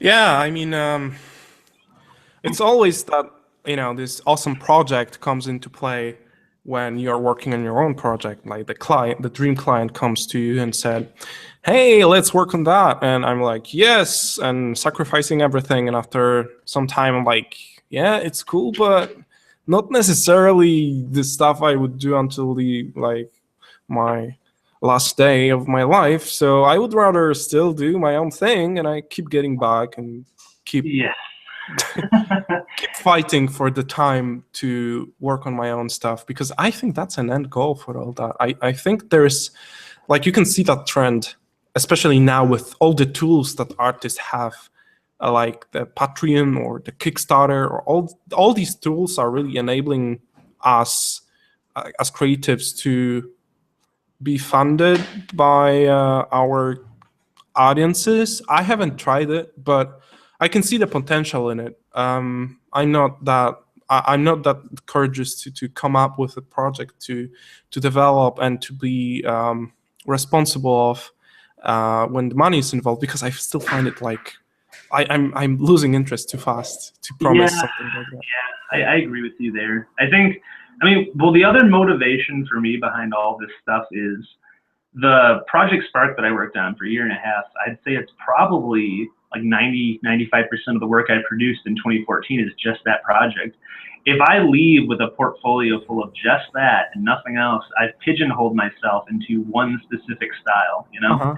Doing stuff like this will help me, you know, very my, I guess, branding as a concept artist, right? Like, I can do more than one style. It's not just this one thing. And that's another motivation behind this. So again, that's like, exactly the same thing we talked about before, that you still want to have something, because you surely love the stylized part of your art brain, right? The things you do, but it's not, you can also feel that it's not all of the things that you could express, right? There's so much more to it, and so much more so many more worlds to explore that you want to. Yeah, absolutely. Yeah, there you go. Something totally different visually. I mean, but still awesome. Oh, thank you. Yeah, this is I guess you call it the Hive Cruiser. It was I just did this week in between like after work. One of those projects where, you know, you're like really tired after work, but you want to get it done, kind of thing. You know, I don't know. It's weird how it goes, right? Like, you set aside time to work, and you're like, this is the day I get a bunch of stuff done and have good ideas, and then nothing happens. And then there are days where you're like, I am beat. This is not a good time for me to be working, but all the ideas are coming. Like, I don't know, you're in the shower, you're on the treadmill, you're driving, whatever. It's inconvenient, but you're like, I want to work, and that's what basically. So, and I have some process for it too. Oh, that's great. But I have, you know what? Here, let me show. Where is it? Sorry, guys. I want to show a better version of that. Just a bigger version. But yeah, I use Maya. I don't think it really matters what 3D package you use. If you can use it efficiently, it's just a tool, nothing more. If I could, I would be using Modo right now, because the stuff I see people use Modo for is incredible. I really want to try it. But yeah, I love for the image I did. Oh, what's that? No, I was just saying that I love Modo. I have tried Maya, but I know it's an industry standard, especially at studios, many studios. But I'm not really. I cannot even grasp it. So Modo is much more reminiscent of Photoshop. So it's not intuitive at all, especially for what we as concept artists use it for, right? Like the things I'm sure 3D artists, you know, who are good 3D artists are probably like, oh man, like this is so good. Like I wouldn't know. Like part of the reason, the two main reasons I picked up Maya specifically is because I was given a copy of it for free, and everyone around me, including fellow concept artists and coworkers, because my developer that I work for is very small. The 3D team works very closely with us. They all use Maya. Like I'm surrounded with people that use Maya. Why wouldn't I pick that up? You know, because I can get help immediately with this project, with using the software, with using the tools, like way more than with Modo. Like I asked everyone around work. No one uses Modo. No one knows anything about it. Everyone uses Maya. So that's the main reason. And he got dropped again. Hello? Fixed. Okay. Did you get that? Yeah, the Maya thing, right? Yeah. Just everyone. I would have gotten the most help with it, and I got it for free. That's the only reason I chose it. If you guys don't need to use Maya. Use whatever you want. I mean, I would love to be forced this way to learn Maya because it's still a great asset because it's one of the most popular 3D softwares out there. So if you will work on any project as a freelancer, for example, and there will be some 3D assets involved, you will probably get a Max file or a Maya file or something of that kind. I don't think you would get the Modo LXO scene. I don't think so at all. Like I don't think Modo is used as a no. So yeah, that would have to. I mean, but just specifically for what we do as concept artists, it's so intuitive. Oh, I wish Maya was that nice to me. Like Modo is much nicer to me than Maya is. Yeah. I tried. Yeah. I lasted 5 minutes in Maya. Sorry. Yeah. You got it to work. Yeah. So here, it's photo manipulation and a lot of I relied very heavily on 2D in this. Like I grabbed a photo of a planet, pasted it in the background over the big sphere shape you saw. Began building things up. The grayscale step is very important for me because I really like to make sure values and like lighting is working very well, and I gotta see it in grayscale. And actually, if we get to the demo, I can show you. I use a hue saturation adjustment level and paste it over everything I do, so that you can just toggle it on and off to see how everything with color is working underneath it. I don't know if you use that, but it's a really great way to check your values while you're painting. The Control Y thing. That's one way to do it. You can literally just go to layers and create like a layer style called, I think it's just called hue saturation, and then you take that down to 0, and then you can toggle it on and off. Oh yeah, I'll show you. Anyway, yeah. So the grayscale thing is important. Now I'm getting the color. Starting to work it up a bit. Can't decide if I want a brown planet in the back or a green one. So was the sketch from before the actual file you worked on? I actually didn't have a sketch for this one. I just started building shapes in Maya. This is one of those rare situations where I just kind of designed something from a silhouette in 3D. I didn't have like a thumbnail already made of this. I just wanted to kind of explore different shapes. So I just built using crappy geometry, which this is. Man, he got dropped again.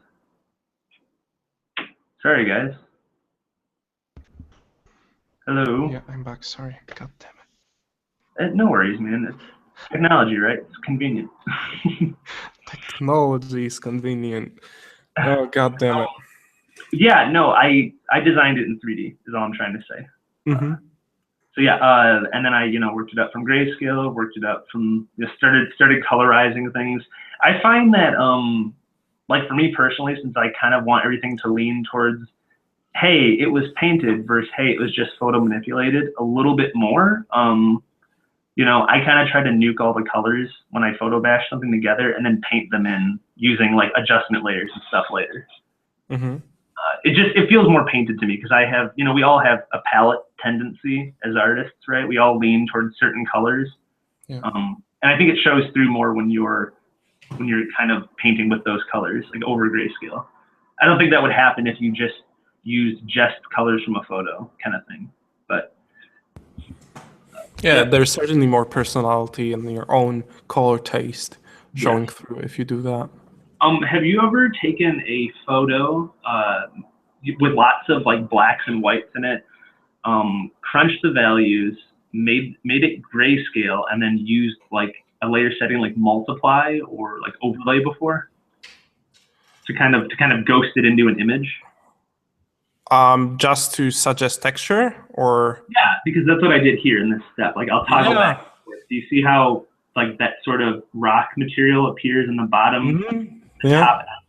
Yeah, that all that is was a photo. I should have taken a screenshot of the photo floating next to it, I guess. But yeah, all that was just a photo of, I think it was like a zoomed in shot of like bone, like ivory. And then just, I just set it to multiply and ghosted it in very lightly over it.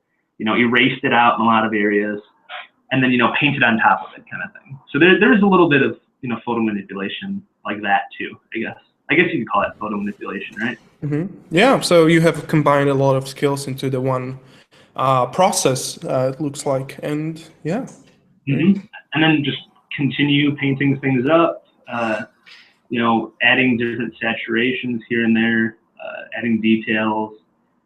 And I think, where's the final version? There's the final version.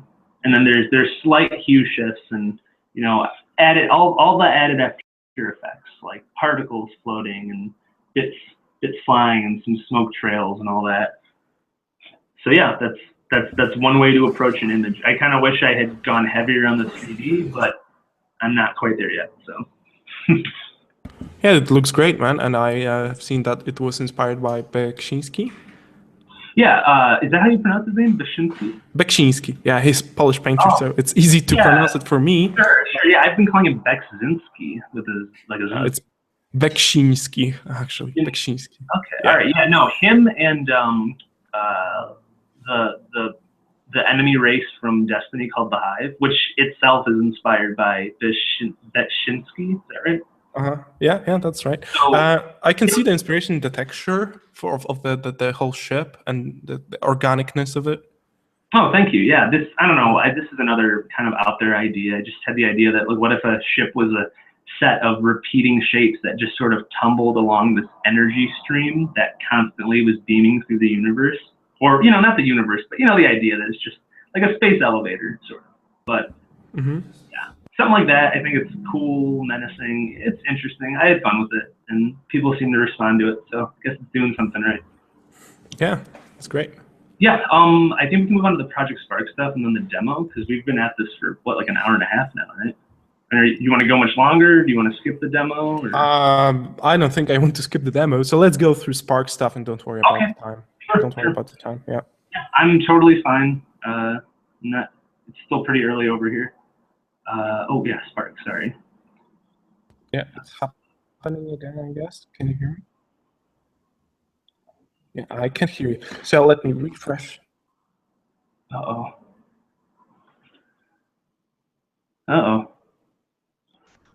Yep, works now. Sorry. Can you hear me? Yeah, I can hear you. Okay, cool. Yeah. I don't know, man. Google SketchUp is messing up today, right? I think there's something wrong with my audio drivers, because when I'm muting my mic in order not to produce noise, it gets all wonky with the driver. So we are going to see the concept art that wasn't really released for this project. Yeah, but everything is kosher, everything is legal. I've gotten permission from upper management, so that's beautiful, man. I really love that you have thought about it and you want to share this art with us. That's really awesome. I'm really excited to see it. Yeah, I mean, this is, again, stark contrast from what everything you just saw. This is what I do every day, all day. It's just stylized, cute, cartoony stuff like this. Not cute. I mean, it's badass, but you know what I mean. Yeah, totally. It's like a stylized, visually style. Yeah. So Project Spark, for those of you that don't know, is a world-building game. It's like a world-building engine, sort of, but it's almost like Minecraft. Like it was created before Minecraft was purchased by Microsoft, which is really funny that Microsoft purchased it because it's like, I think that was like their version of Minecraft, but then they bought it anyway. I don't know, but yeah. So the idea is, you're given a set of props. It's not a game that has any existing games really within it. It's more like, are you a creative person? Have you wanted to make your own game? Let's give you a bunch of props that you can make your own game with, that you can tell your own story with. And that's not a game for everyone, but it is a really fun game. You can make some incredible stuff. And I honestly don't think a world building game has looked any better than Project Spark. And I think that's due in part to the fact that it relies on that stylized look, that it doesn't, the technical limitations, they're not as bad as you'd think, because, it's like a simplified look that allows you to do a lot more with the engine. I think that's my guess. I don't know. I'm just a concept artist on the team. I don't know exactly, but yeah. So this is originally, when Project Spark was released, it was specifically like known for its fantasy elements. And when I joined the team, this was like one of the first props, I think, maybe one of the first props that I made. They started expanding into the sci-fi universe, because this world, the team wanted all of its users to have, okay, hey, like, what do you want to do? Like, what world do you want to have? So it's like they wanted to touch on everything from like sci-fi to fantasy to, I don't know, just think of like a world you'd want to live in, and chances are it's probably something you can make in Project Spark. But specifically, they wanted to do sci-fi when I joined the team, and that was what, this is one of the characters. I guess you could call this the Dinklebot, or the ghost of our game. Is the Astro Drone, little floating character that follows one of the other characters around. This is the like evil version of it, the Dark Codian drone, which I don't really know if I can talk specifically about the Dark Codians, but I can just tell you that this is the like evil, corrupted sort of version of this cute guy right here. So, okay. But yeah, no, but like this, for example, see the material spheres and the animation states and the orthographic drawings, that's stuff that you're probably gonna get asked to do in a pipeline. So, be prepared for that, or if you're not already. What's that? Yeah. So a lot of orthographic views and like explanation of functional elements. Yes, exactly. I mean, that's like, you think about it. You're in a pipeline, right? It's not about making cool art necessarily. Like, it's fine to make cool art, but the point of the art is to be handed off to somebody else to be made in the game, right? You have to give the team as much information, like usable information, as you can. So, like giving stuff like this to a modeler, they're going to look at it and go, okay, like the painting is cool, but I can see exactly, from my modeling sheet, like what it looks like from the top, from the front, from the side. I can see how things would move. I can see the materials that I should be texturing while I'm building this. Like, this is a pretty usable image for a team member further down the pipeline. Like, it's stuff like that you got to really keep in mind when you're designing for concept art. Yeah, totally. You have a material info, you have right. View info, so you don't have to read necessarily all the details from the rendering above. You can really easily model it out in a different, like a quad view in Maya, right? Yes, exactly. So, and this is a multi-tool that I designed. It's essentially a shovel that turns into a claw, but it also could be a pickaxe or just an axe, shovel, stuff like this, little props. Power cell. I believe that's something that you run around with as a player, and you'd essentially plug it into other devices like larger machinery, so it animates them. And that little, what's that? To power them up, right? Yes, exactly. Yeah, like a powered on, powered off state. And this would be like the key to do that. And the little bits of crystal shoved it in between the glass, that's a material or a source of energy in the Spark universe called Codite, which is essentially, I guess it's like the coveted thing that starts wars, like, what was the thing in Avatar? Unobtainium, I think. I don't know if it was like, wasn't it like a fuel source or something in that, James Cameron's Avatar? Yeah, totally. But I don't remember the specific thing. Yeah, well, remember they were mining for something, and the Na'vi like lived on top of it and all that, and yeah, like that. I think that's what the Codite is in our universe. And so this is it, like harnessed and being used by humans. Okay. Terminals, you know, a lot of props. I've done a lot of props for this game, as most of the concept artists have, because it should probably just be called props the game. You know, like it's all world building items, and they need to be somewhat modular and interesting from multiple angles, because, you know, like a 3D program, when you're in Spark, you get to rotate and turn and adjust like the orientation of everything you do. So like, you know, you could expand, like this terminal, for example, you could, you know, increase it by 200% and, you know, shove it into the ground so just the screen is coming out of the ground, and then you've got a blue floor, you know, and then you could like attach other ones to it and elongate them so like they become the walls, you know, like that's what the game's used for. So when you're designing these props, you have to think about how modular they can be and what else they can be repurposed to do. So again, designing from different angles helps show the usability of these props specifically for this game. Are you given any visual restrictions when you're building one of these? Like, does it have to have a screen that is half the size of the whole thing, or? Not necessarily, because of the cartoony nature of the project. We're not that limited. I think the main restriction with the stuff we design on this project isn't so much like the shapes of it and all that. It's more like the surface treatment. It can't be like, there's a specifically chunky, smooth, sort of like molded clay look, like beveled clay look to everything on this. Uh-huh. You know, you can't get like too small with the details. You can't get too noisy with the textures, and reminds me a little bit of the Hearthstone kind of visual language. Yeah, exactly. I think that might have been one of the visual influences. Is not so much Hearthstone, but the stuff that what is his name? He's a really cool guy. I think he's like the lead character concept over at Blizzard. Like Tyson Murphy, I think. You know who Tyson Murphy is? No. Okay, well that's all right. But he, I'm pretty sure he, or like the sort of art that him and his team create, like including Blizzard, like, you know, mostly Blizzard, like that's kind of like one of the big inspirations behind this, is just big chunky smooth shapes. And this is a stalactite version of that crystal that we saw earlier, that Kodite. Mm-hmm. You know, human guy in there for scale. That's one of the mining characters that we have. I think I have process for that that blue crystal that I just showed you. But anyway, this shopping cart thing is it's like a conveyor catch, essentially, like a what's the word? Just like a giant mining cart that floats around.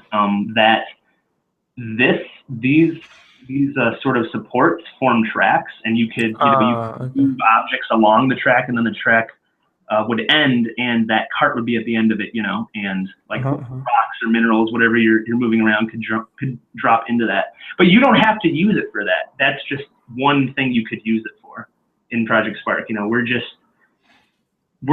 I should mention that when we're designing these, I believe there's a few example stories and like situations that the players are given by the team. Like in this case, it's like a sci-fi mining theme, right? Like that's the theme of the pack. But you know, you could use it for anything. All these props that we're giving you in this pack. It's just usually at the beginning, you know, you have to be given some example of what these props could be used for, and that's what we're doing when we design these. Is okay, well, like this is the theme of the pack, so what could it be used for? And that's where all that, you know, the support creating a track and things dropping over into this cart. That's where all that comes from. But you could use it for anything, you know. Mm-hmm. I don't know if that makes sense or not. Sorry, from rambling. Yeah, I mean, it will be much much easier to see it in action in the game, like in the context of the whole mechanics and the whole logic of the game. But yeah, it's totally understandable. So here we have a mining light. Yeah, just more like world populating industrial equipment, you know. Oh, you could use for anything. I think I saw someone. There's a community. Of like a pretty massive community that uses Project Spark, and you know, I think they're always posting things like in one particular forum area. I don't know exactly what it's called, but You know, I think I saw someone made like angel wings out of these like lights, and then like powered them all on, and then like, attached them to a character. So it was like a guy riding around with like angel wings, you know. And they did that with this light, you know. Like we presented this to them in a mining pack as, hey, this is, you know, an industrial light that a guy would carry around and plant and light an area where he's working. But you know, you, because of the game, you get to use it for anything you want, and that's, you know, that's one thing you could use it for. But yeah, that's what this is. So. Drill machine. Big drill machine. Yeah, it looks fun. Pretty ridiculous. A different attachment for that drill. Should mention this too. You know, depending on where you're working, if it's a smaller company, again, you might get asked to do like crazy things that really aren't concept art specific. In this case, tiling terrain textures. You know, like this is actually what the 3D environment team would reference when building a tiling terrain to populate the world with. You know, you might get asked to do something like that.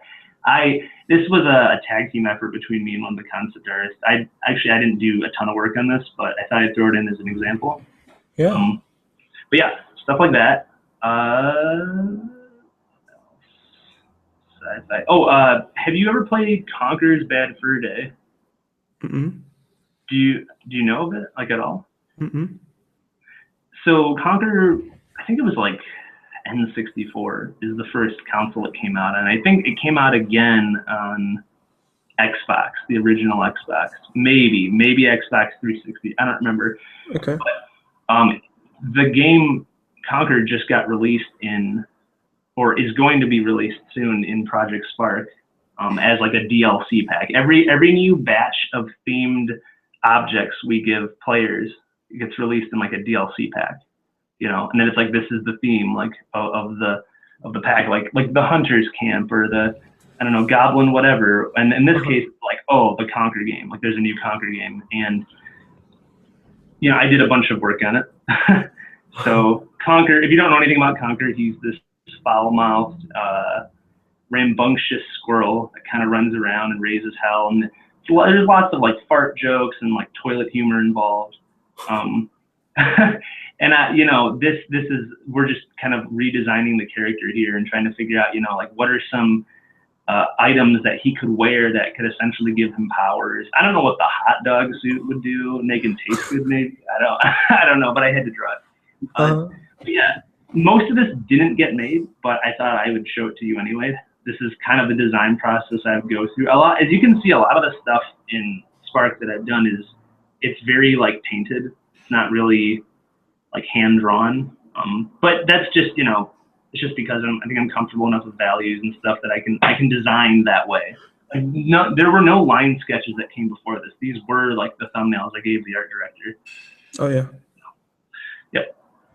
And here's his every character in our game has a champion progression. Well, not every character, but there's certain characters called champions, and they have like level progressions. And this is his level progression. I love the golden teeth. Oh yeah, the blow pop rings and the bling bling. Yeah. More ideas. The gag hat idea was kind of like if he could wear hats and they gave him powers, like what would they do? I think the Reptar green Godzilla looking one makes him like really big and breathing fire. The football one I think makes him faster or stronger. The Afro makes him dance like a crazy guy, and all the characters get around and dance. And I think the gas mask one is like a fart cloud or something like that. Like I said, it's toilet humor, you know? So, and a nutsack, yep. That got made. Oh, that's nuts. And a rock, like a modular terrain rock, stuff like that. Nice. And then more terrain scatter textures, stuff like that. You know, the truth is there's a lot. Oh, he got dropped again. Woo! Hello? Yes, I'm back. Sorry. No worries. You literally missed nothing. I think I'm almost done with this. We can move on to demo or whatever else you want. So one thing that we get asked to do a lot on the team is marketing art, which is interesting, right? Because we're concept artists, but that's what the team needs, so we provide that service. Pretty much all the marketing art is handled by the concept team. So there are days where I'll be concepting and then literally I'll have to switch and it'll be like, hey, we need you to bash these screenshots together and make this marketing image. And this is the Conker marketing image. I don't think it's the only one, but yeah. And then this is like a hunter's camp.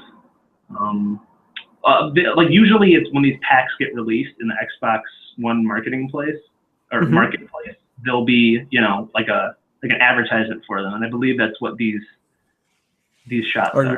Yeah, and this is all these are all created with screenshots that are in the game. We cut them up, paste them in Photoshop, you know, paint them together as much as we can. They have to get done pretty fast, so you know, as you know, with a lot of marketing art. That was the Make Mine Codite one, or Codite Extraction. It was the mining themed one. More mining themed stuff. I think that. Whoa. Ooh. Whoops. Sorry. Computer's lagging. So last year at E3 we had 10-foot tall lightbox images, and that's what this image is.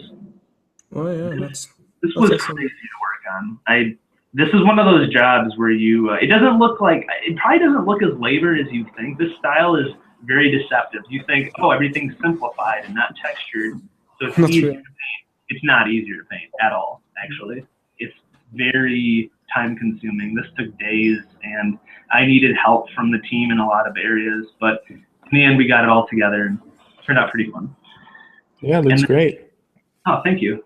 It looks really cool to see it as a 10-foot light box. Oh yeah, for sure. When the characters are like human size almost. Oh yeah, and then you go up to it and you're like when you see your work in the real world anywhere, you're like, I made that. That's crazy. Like anywhere.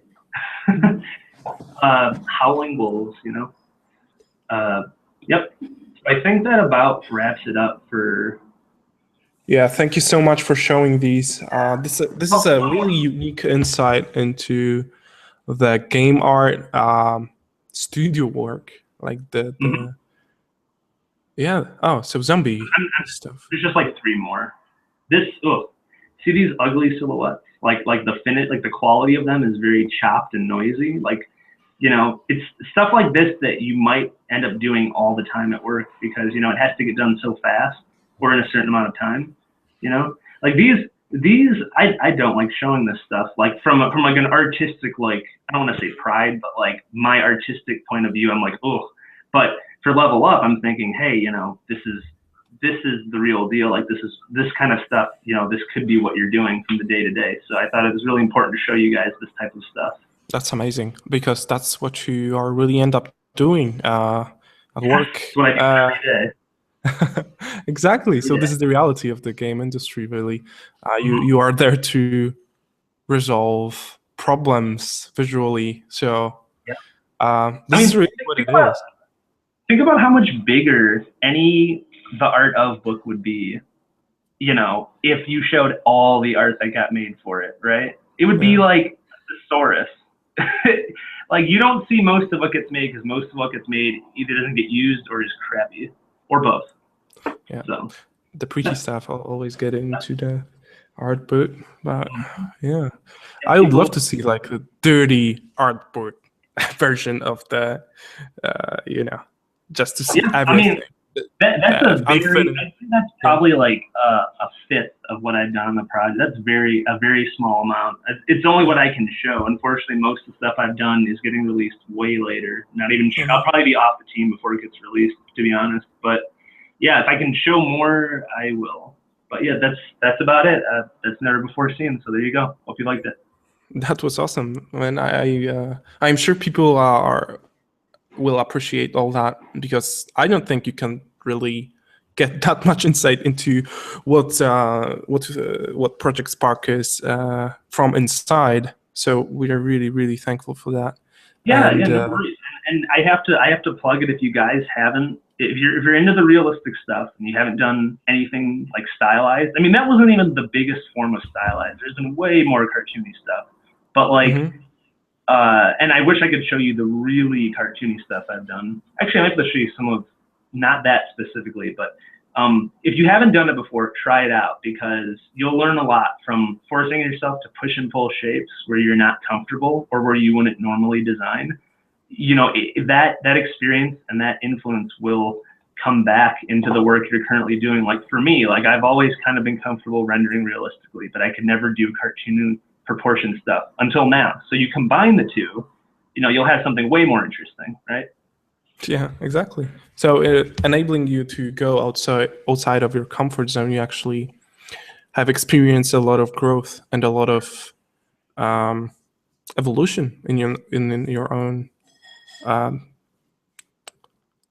style, I would say. Yeah. Yes, exactly. And this was some of the stuff that I showed the team. Like I only had like Applibot and Magic stuff to show them when they were like, hey, like, would you be interested in working on this? And you know, I had to put together samples of stylized stuff, you know, or my best efforts. So that's what this stuff is, you know. Me trying to figure out how does this stuff work. Christmas card and some paintings of those characters.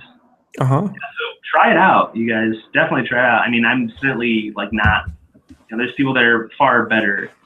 Like I'm not that good at that specific style, but I'm flexible enough that I can push myself to that. And I'm really glad that I do this daily. I mean, I want to move on to a more realistic project eventually, but you know, you'll learn a lot doing something you're not comfortable with, like way more than if you just keep doing the same thing you've always done and just getting really good at that. Like definitely try things like that. That's what tends to work for illustrative side of things, like specializing in just one approach that is always good and you always get the same type of work and you always do that. And some people find it really working for them. That's great. And this is one way of working. But I feel like if you're working in the studio like you do, you are approached with so many different problems and different tools to resolve them that you cannot simply do one process and it's not efficient enough, is it? No, I don't think so. You'll get asked to do things you never thought you'd be asked to do, and you got to do them. That's why you're there. So, yep. I guess people are waiting for the demo. Right. The yeah, thing I'll get started if you want to like start. I don't know, like field questions or whatever. I can start painting. I don't know, how much time do you think we have to do this thing? Whatever like you feel you can devote to that. So Yeah, people are asking to, they're really keen on seeing how have you came up with the thumbnails for cars, like this specific approach. Yeah, so this is it, right? You know, one thing that helped, I took a bunch of photos of Hot Wheels and looked at them from different angles and tried to draw them as best as I could. Like I can't come up with specific. Sometimes I can come up with cool ideas. Oh, by the way, sorry if I mumble a lot or stop painting because I've never really done like a live demo before. No worries at all. We'll see how it goes. And sorry if my whole computer chugs because I don't know, Photoshop. I upgraded to CC and for some reason it's like worse than CS5. At least on my computer. I don't know why, but. Yeah, no, that's basically how I handled it, is just coming up with crazy, like different angles, like referencing different angles from, you know, from images of Hot Wheels, which already have strange proportions, and a lot of real world stuff, like tanks, like even like Apache helicopters, military vehicles, you know, just, I'm one of those people, I don't have a well-developed visual library at the moment. So like not to the point where it's like out of my head, everything's gold. I still have to reference stuff a lot. Sure. So it's a lot of research, you know, like I don't just come up with these things. I definitely have to do my homework, try to figure it out as much as I can beforehand. So what's that? We are seeing the finished line work here, but what's your approach? Like, do you do like a first layer of really rough lines and then you build on top? You know, let me find a good example of what I'm talking about for this. I wish I had like, I looked for the silhouettes for these and I cannot find them anywhere. It's mainly just black blobs, and then you drop the opacity on those blobs, which, you know, is basically just the silhouette. And then you lightly sketch on top of it. and then maybe drop that down, like flatten that as one layer. So now it's this weird sort of gray blob with white or black lines. And then you extract it from this. Yes, and then you lower the opacity on that, and you just keep drawing on top of it until you have something that's nice and clean like this. And this it reminds me of the traditional approach with the markers. It is a traditional approach like that, or have you ever used tracing paper? Yeah. Yeah, exactly. it's the same thing. You rough it out below, and then you draw on top of it, basically. I mean, like I said, I came from a pretty traditional background, and still, I don't know, like when you have no idea how to do something and you're like kind of forced with a whip to do it one way by your teachers, it kind of sticks with you. Mm-hmm. Yeah. It doesn't mean it can't be like unlearned or anything. Not that it's even a bad thing that it was learned, just that's how I do it. That's not the only way you can do it. I'm sure there's much more efficient ways of doing it, but that's the way I do it. Yeah. That's great. And the only reason I chose to not do something from scratch for this, you guys, I'm sure you're far more interested in seeing it from start to finish. There's no way with my current speed that I'll be able to finish it like in one shot from start to finish. And most people you described it pretty well, so I guess we all know how it would happen. And the approach is really similar to our other guests we had before. I think Alex Negria painted like his draws like that in Photoshop as well, with the same kind of layering lines on top of each other. So if you are if you want to see more about this specific process in terms of like how do you apply layers with line work, I remember Alex doing the demo on the Level Up. Make sure to check that out if you want to get more insight about this. But yeah, here we are going to see a little bit more of the finish level of the process, I would say, the final kind of approach to. So, what's your goal here? Are you going to what you're aiming for? Is it render quality you showed us on your ArtStation? I'm gonna try, but if I don't get to it, I'll try to finish as much as possible. And I don't usually by the way, I like to paint selections. But do you like ever have your guests upload like PSDs onto the site ever, like later PSDs? Yeah, that is the thing that we are doing with almost every artist. If the PSD is, of course, something that people would benefit from, because some people just paint on one layer and it's not really that beneficial. But here, I guess we have some layers, different settings, and different colors and values. So yeah, I will make sure to share that. But you can post it after the session to the Level Up page, maybe a Dropbox or something, Dropbox link or anything, Drop Canvas. Sure. Yeah. Yeah, no, I really prefer to do selections, like painted selections. I know there isn't as much personality in them as like say like something that's painterly, but because this is so tightly done like already, I'm just gonna I'm not gonna waste time with it, and I'm just gonna kind of efficiently paint within the selected areas as much as I can. Sure. Do you mind if I just? Uh-oh, did you get dropped? I think he got dropped. Sorry, guys.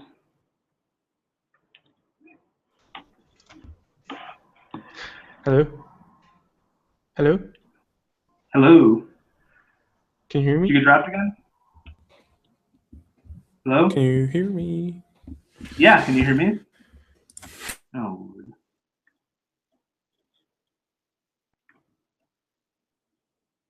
Well, hopefully you guys can hear me at least.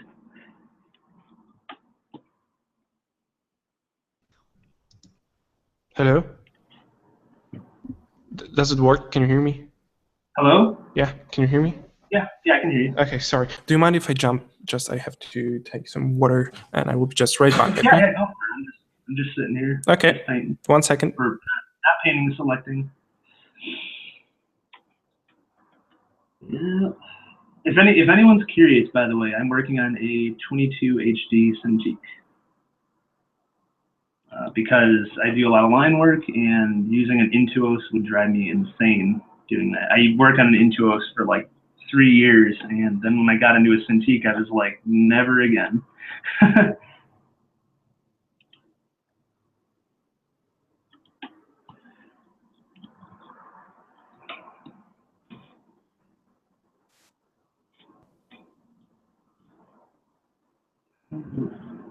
Oop.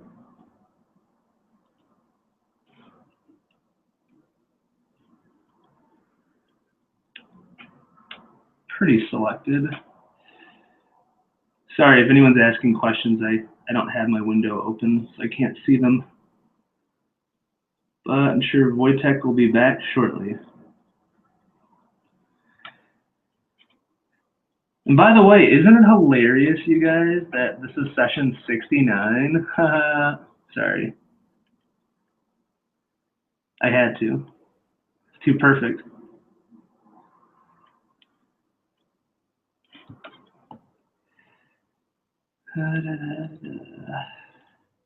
Sorry if it's awkward and quiet in here, you guys.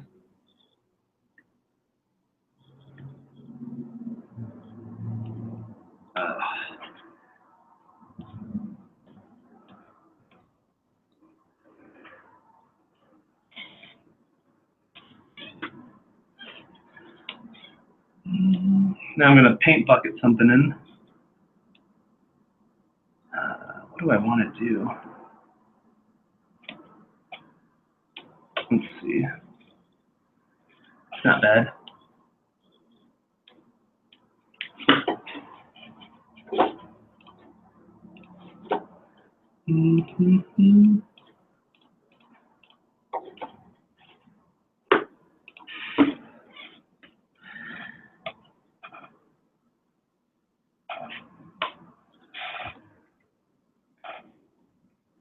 Wow, Wojtek's been gone for a while.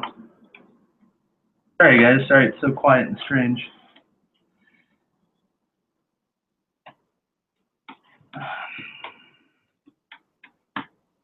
Nah.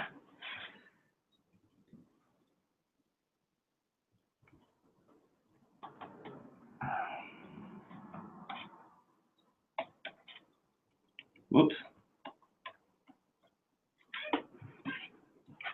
Yeah, let me check the chat, you guys. I didn't think you'd be gone for this long. Actually, I don't know where you go to look that up.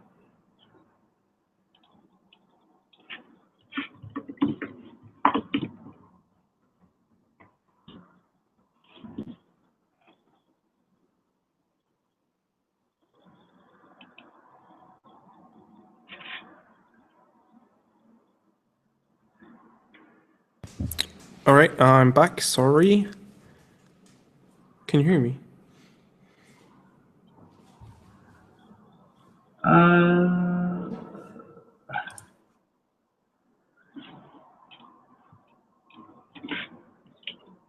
I don't know where he is, you guys. Very awkward. Can you hear me? Sorry, I'm back. Yeah, no worries, dude. I was talking for some time, but I recognize that it's not working anymore. Again, I have to fix that. I have no idea why is it doing that. Okay, so you have created a selection background. Yeah. I basically just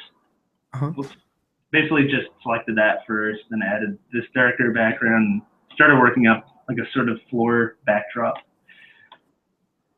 Okay. And yeah, I just work in selections usually. It's just easier, you know, like Photoshop. You know, why work harder? I guess when you can work smarter. Even though I'm probably doing things really not smart. Yeah, I have my own weird way of working. I don't know. I'm sure there's much smarter ways of working. It's just this is the way I found works for me. Which I guess is, you know, really all that matters, right? Yeah, totally.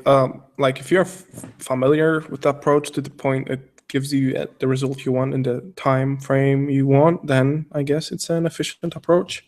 So yeah, you may have a smarter way to do it, but it may not be necessarily faster. So okay, guys. So if you have any questions to Robbie, let me know in the chat now, so we could answer those. Okay, Robbie, why are you not using the Magic Wand tool? Also, you rotated your canvas. What version of Photoshop is this? This is PC. As far as rotating the canvas, are you talking about flipping it horizontally? No, rotating it. I keep doing this. I keep doing this, if that's what you're talking about. I've been doing that for a while. So, yeah, no, I don't know. I don't know if that answers the question or not. So this is a CC, right? Photoshop CC. Yeah. I don't know. It doesn't work as good on my computer as, like, I just switched from 5 to this. I was on 5 for a really long time. And I don't know, it just doesn't seem to perform as well for me. I don't know if that answers your question. Yeah. Also, why not Magic Wand tool? I don't know. I just never. This is like the way I was shown to do it. I don't really, like I said, I don't really have a very, like, if that is a more efficient way, I don't know. I just don't use it. I don't think I have a preference to either of them. Mm-hmm. I'm sure if I learned the Magic Wand way first, I would use that. So maybe I will use it, since it sounds like maybe it's a smarter way to go. I'll have to try it out. It's the same reason I don't use Moto, right? Because I just didn't learn Moto. Yeah. It doesn't mean I can't learn it. I just used something else instead. But I'm sure, you know, there's an upside to it. Sure. Okay, waiting for more questions. So,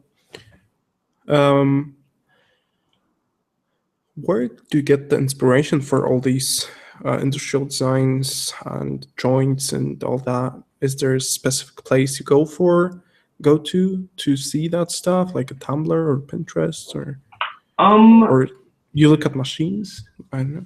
I've looked at a lot of machines as a kid. I don't really go to too many places for inspiration necessarily. I think, well, you know what, that's not true. I think the place I go the most is not Pinterest, Flickr. I found a lot of really good stuff on Flickr as far as like industrial equipment and how it could work. Another thing is I tried to imagine how all this stuff would be working as I'm designing it. Mm-hmm. You know, like for this guy, for example, right here, I'll zoom out for a second. So this guy, you know, would he function in real life? Maybe, probably not efficiently, especially if he lifted his arms, then he would just fall over. He'd topple over probably immediately. But if you could imagine this thing moving in an interesting way, his head would probably orbit around his body on that track, you know, which explains this sort of like ring shape to his whole body, as well as his arms. Like, what's an interesting way that his arms could move around back and forth? I imagine they would glide underneath, in between those black cut line areas, you know, back and forth, like trying to think of how, like, what would look interesting as a thing moves around. Is like a lot of that thinking informed like the design decisions to make him like the way he looks. Mm-hmm. You know, it's like imagining how he would look as he's animated, as he's moving around. Whoops, sorry about that. So I don't know if that makes sense or not, but yeah, the functionality drives the look of it. Yeah, I mean, but you know, don't get, like, people might get the word functionality mixed up with what's the word I'm looking for? Not functionality. Sorry, it's hard to think and paint at the same time. Yeah, I told you. It is pretty hard, actually. You were right. God, I'm rambling. What was I just saying? When people think functionality, I think sometimes they think, what would actually work? Like, what would function, like, and not topple over? Like, what I mean by functionality is, like, how would this thing look in motion? Like, how would it actually function? Not just, would it really function in real life? It's like, okay, well, this thing, you know, by some magic, he never falls over because his body, you know, is super, like, inefficiently designed where it would topple over in real life. He doesn't fall over, fine, but, like, still, so what does he do with the body? Like, that's what I mean by functionality. Mm-hmm. If that makes sense.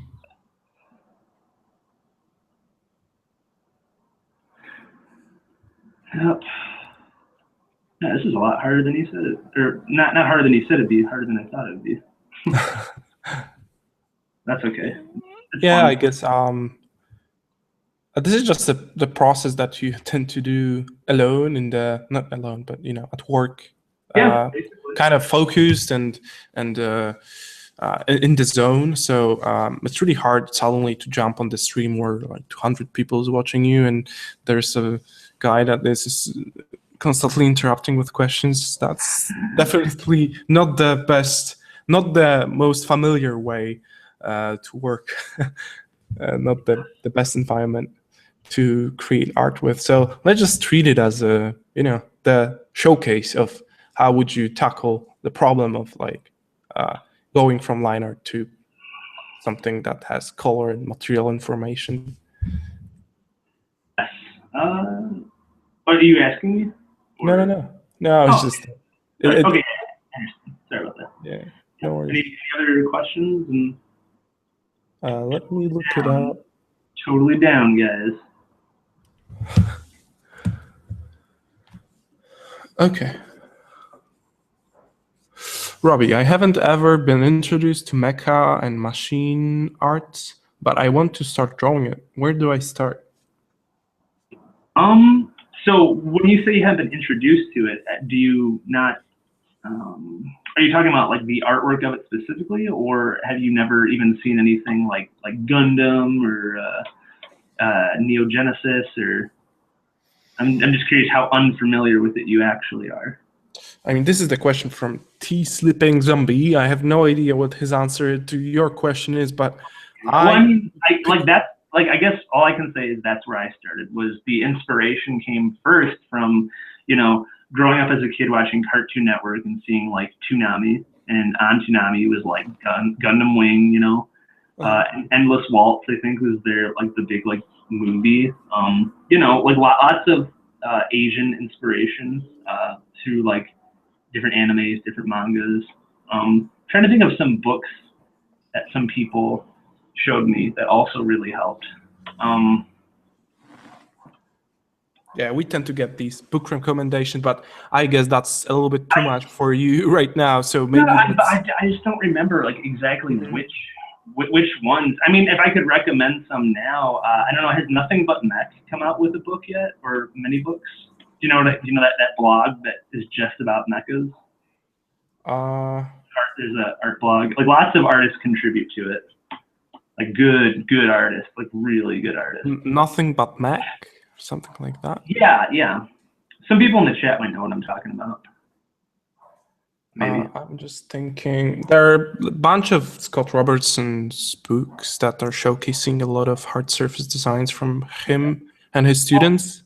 Well, I mean, like, I guess if I could recommend some places, first I would start with, I don't know how into, anime, mangas, television, stuff like that you are, but, I would watch shows that have these things we're talking about in them, so you can actually see how they function, how they move around, like what they're used for.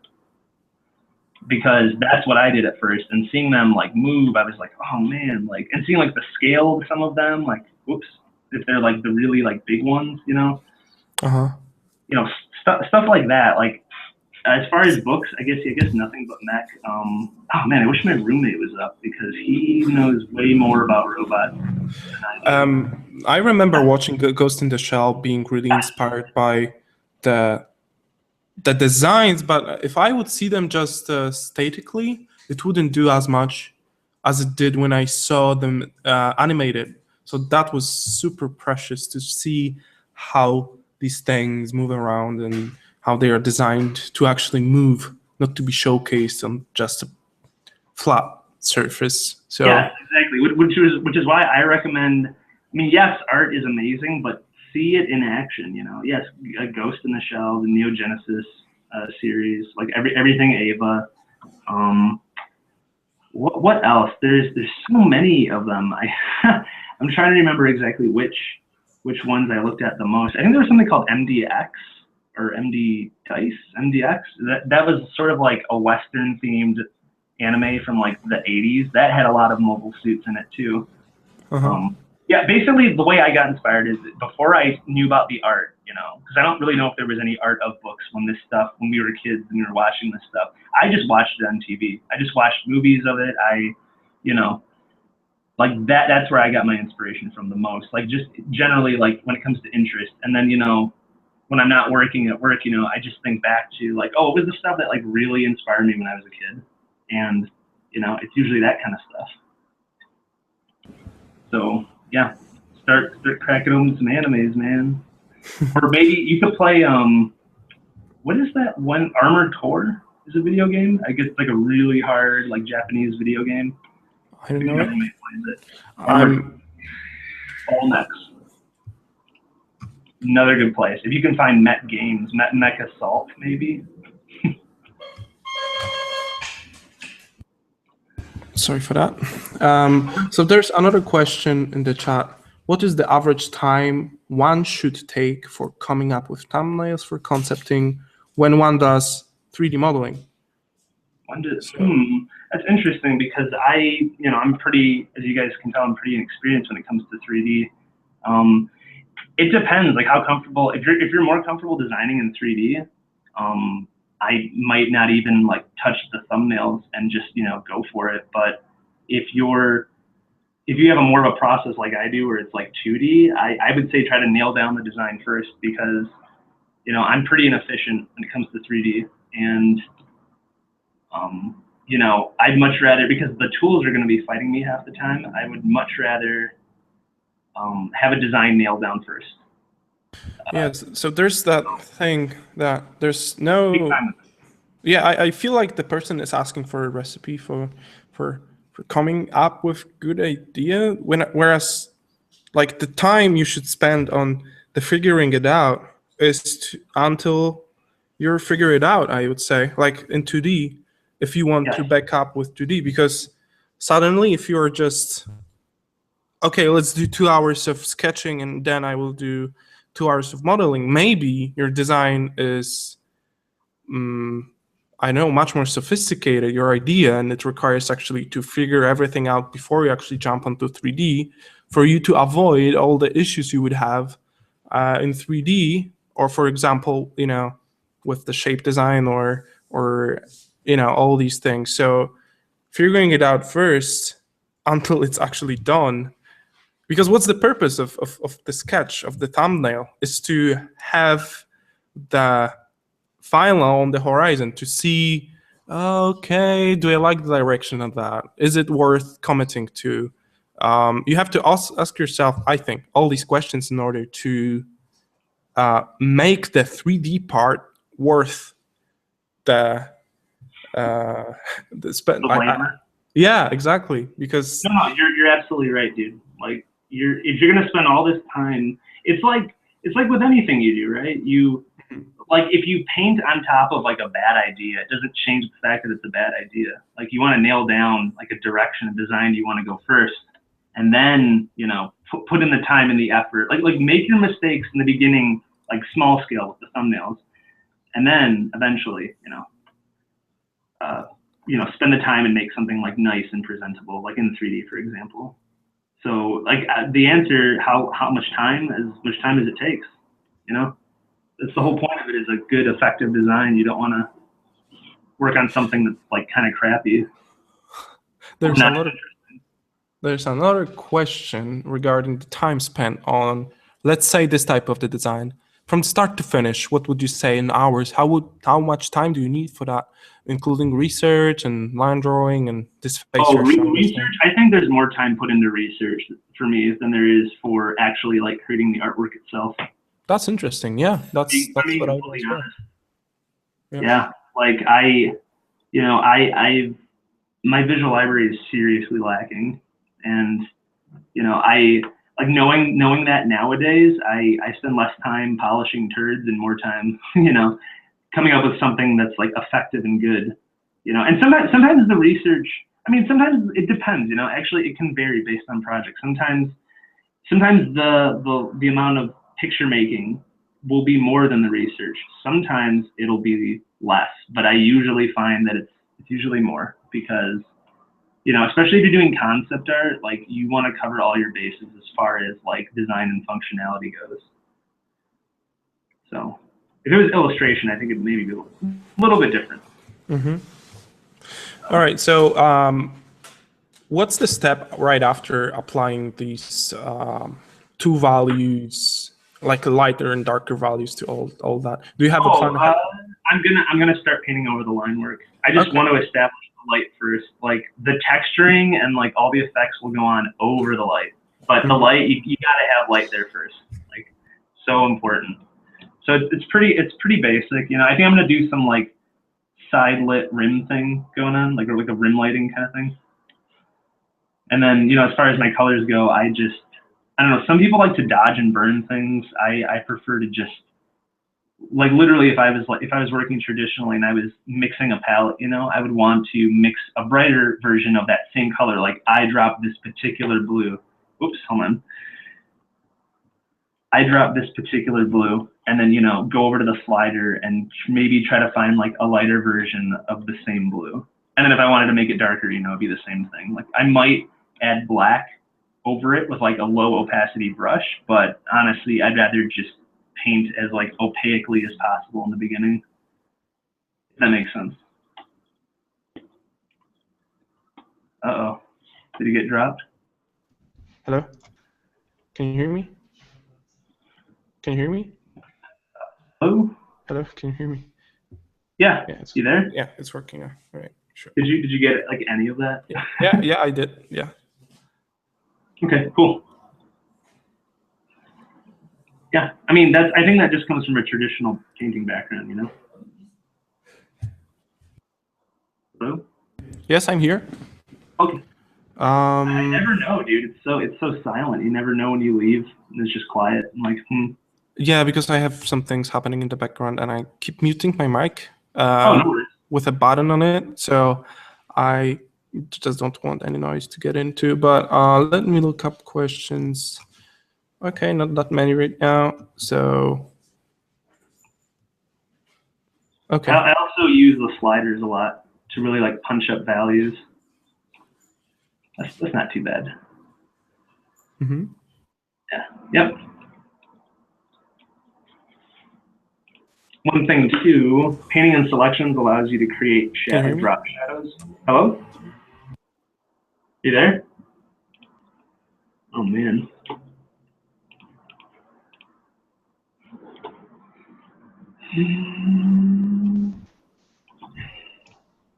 It keeps crashing. I don't know what's happening. Yeah, something's going wrong.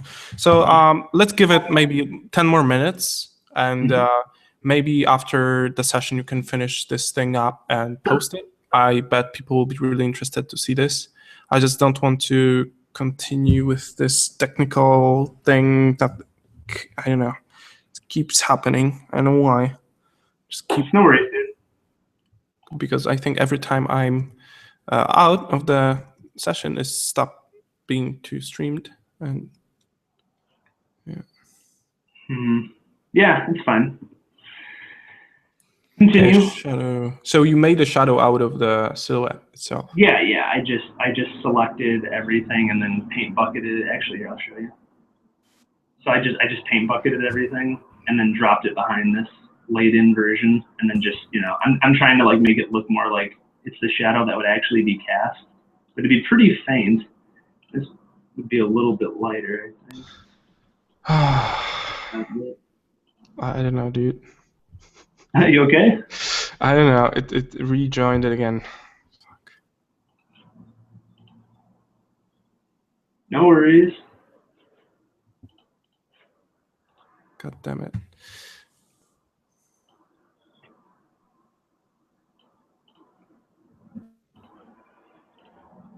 Okay. Any more questions? How many hours a week are you working on your pieces? Like, I guess personal projects. Like, how much time? It depends on a lot of things, but as much as I can fit in. I mean, life is crazy, right? There are some days where I'm like, I'm just like crushing it, you know, and there are other days where it's like, oh man, like I can't get anything done. Like I don't want to do work. I just work all day. Like the last thing I want to do is more work. I cannot work right now. Yeah. And that's, you know, that's basically what happens a lot of the time. But if I had to guess, I had to put like an hour on it. I don't know. It's a good question. Maybe like the Hive ship thing, I spent probably maybe like 20 hours on it, 20, 25 hours. I don't know. I would come home after like an 8-hour work in and work maybe 3 or 4 hours on it. Just, you know, but I didn't rush either because, you know, as far as like personal work goes, you know, if it doesn't need to be turned into anyone, like why rush it, you know? Mm-hmm.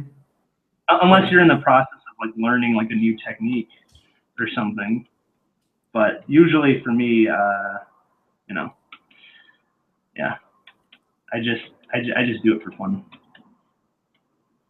So. Yeah, sometimes it's better for your personal piece not to have any restrictions in order to make it best you can. Yeah. So now you're slowly getting rid of the line art and painting over opaquely. Yeah. I don't completely nuke it because it's for something that's so tight. Like it's a pretty specific like guide. You know, I can't really get rid of it completely. Mm-hmm, mm-hmm. But I did lighten it a bit. Mm-hmm. Yeah, actually, a lot of times my paintings will look really blown out until I start to crunch the values, like using sliders, and that's just a Photoshop thing. Like if it was traditional painting, I'd probably be much more bold and just go straight for like the light from the dark. But it's Photoshop, so you know, it's one way to work. There's a question, Robbie. What is your the most favorite video game of all time? Oh man, that's such a hard question. I don't know. It would have to be a first-person shooter. I feel like it'd be the you know what's still really good to me even now is what is that one movie or kind of movie? Well, it was a movie. James Bond 007 GoldenEye for N64. That's not my generation. I have no idea. Yeah, I would love to explore these titles, but oh my god, I love it so much. It's still just as good. Like playing it, well, I mean, the controls are kind of annoying now, actually, because I don't think really like, you know, multiple drumstick controls were a thing then, as they are now. So now I'm used to another way, but I just remember that being like the coolest game ever, and you know, it's still like to me, it's still just as cool as it was when I first started playing it, and that was like. Jeez, I don't even know, like the 90s. Sometime in the 90s is when I played it. It was like in middle school, I think. And it's still just as much fun to me. Yeah, nostalgia at its best. Yeah, and the second part of the question is, if you can work on any video game / movie, what will you work on? What would you work on? If I could work on any video game, it'd be Destiny. I said it. There you go. Any movie? I don't know, man. There's so many different movies I like. I can't really decide on that one, like at all. There's way too many movies. Yeah, somebody posted asking what your favorite game is. It's like asking who's your favorite child is. So that's... Yeah, exactly. Yeah, it's that. Yeah, you know, I mean, that's. I don't know. I didn't have to think long about it, but that might not be my favorite game. It's the one that I remember the most about as far as nostalgia goes. Yeah, but there are so many different types of favorite that you could talk about. That, you know, favorite for story-wise, favorite gameplay-wise, favorite just for sake of playing with friends. There are a lot of different things. Absolutely. Yeah, I mean, the only other types of games that I really like besides first-person shooters, which I don't know why I like them, they really are, most of them tend to be just grind fest. It's just like endless, like shooting. You know, it's shooting, right? That's what it is. Yeah. But I really like games where you like quest with friends. Like I'm one of those people that really likes to do stuff with my friends. You know, I don't like if I could go see a movie, I'd rather see it with someone else than by myself. Yeah, totally. And it's the same thing with games. I'd rather just play games with people. So yeah. So the last question that you have already answered visually, but I would like to do it for the sake of the ritual. Would you rather be a Godzilla or a billionaire? Hold on. Yeah. I didn't make my response for nothing. Bring it on. Where is it? Would you rather be a Godzilla or a billionaire? Bam! I'd rather be a godzillionaire. Godzillionaire. Fuck, that's the most creative answer to my question ever. That's beautiful. Still love that boat.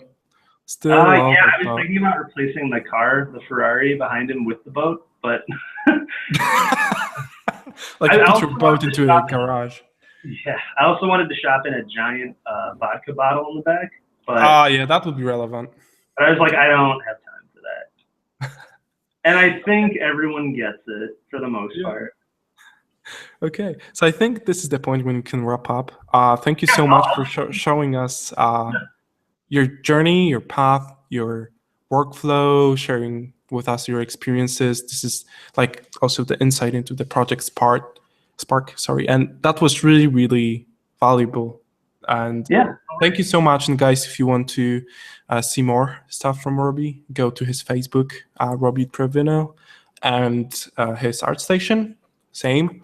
Two links are in the description to this video. And yeah, thank you so much, man. And make sure to post the image. If you are planning to finish it, we would love to see the PSD as well. I'll try to finish it. Actually, I don't want to promise I'll finish it, but I kind of want to because I've always wanted to paint this guy. So yeah, that would be great. Yeah, too bad we didn't have that much time to get to the finished piece, but I see where you are going with this, and I would love to see it. Oh yeah, thanks. Yeah, I mean it's just very basic lighting stuff. So yeah, but this is the most of the stuff you did for actually Project Spark. Like this is the workflow, right? Yeah, basically it's the same thing. And this workflow is what I do for most of the stuff the newer stuff you saw, like the cars and all that. It's the same thing. It's just line work and then painting. It's pretty fundamental digital skills. Mm-hmm. Yeah, and guys, sorry for the technical problems today. I have no idea what's happening. It's always like that. Once you go live, everything starts to fuck up. So sorry. I hope it wasn't a problem. Make sure to interact with our Facebook group. Go check out some art out there, critique, and yeah. Upvote, downvote this video, whatever you like, if you enjoy that. Obviously, upvote. And thanks a lot, and see you next week. Stay tuned for the announcement of the next session. I'm going to be more a little bit faster with that this week. So yeah, thanks a lot. Thank to you, Robbie. And yeah, thanks for coming, everyone. Thanks for having me on. It's really fun. Yeah, thanks. Bye.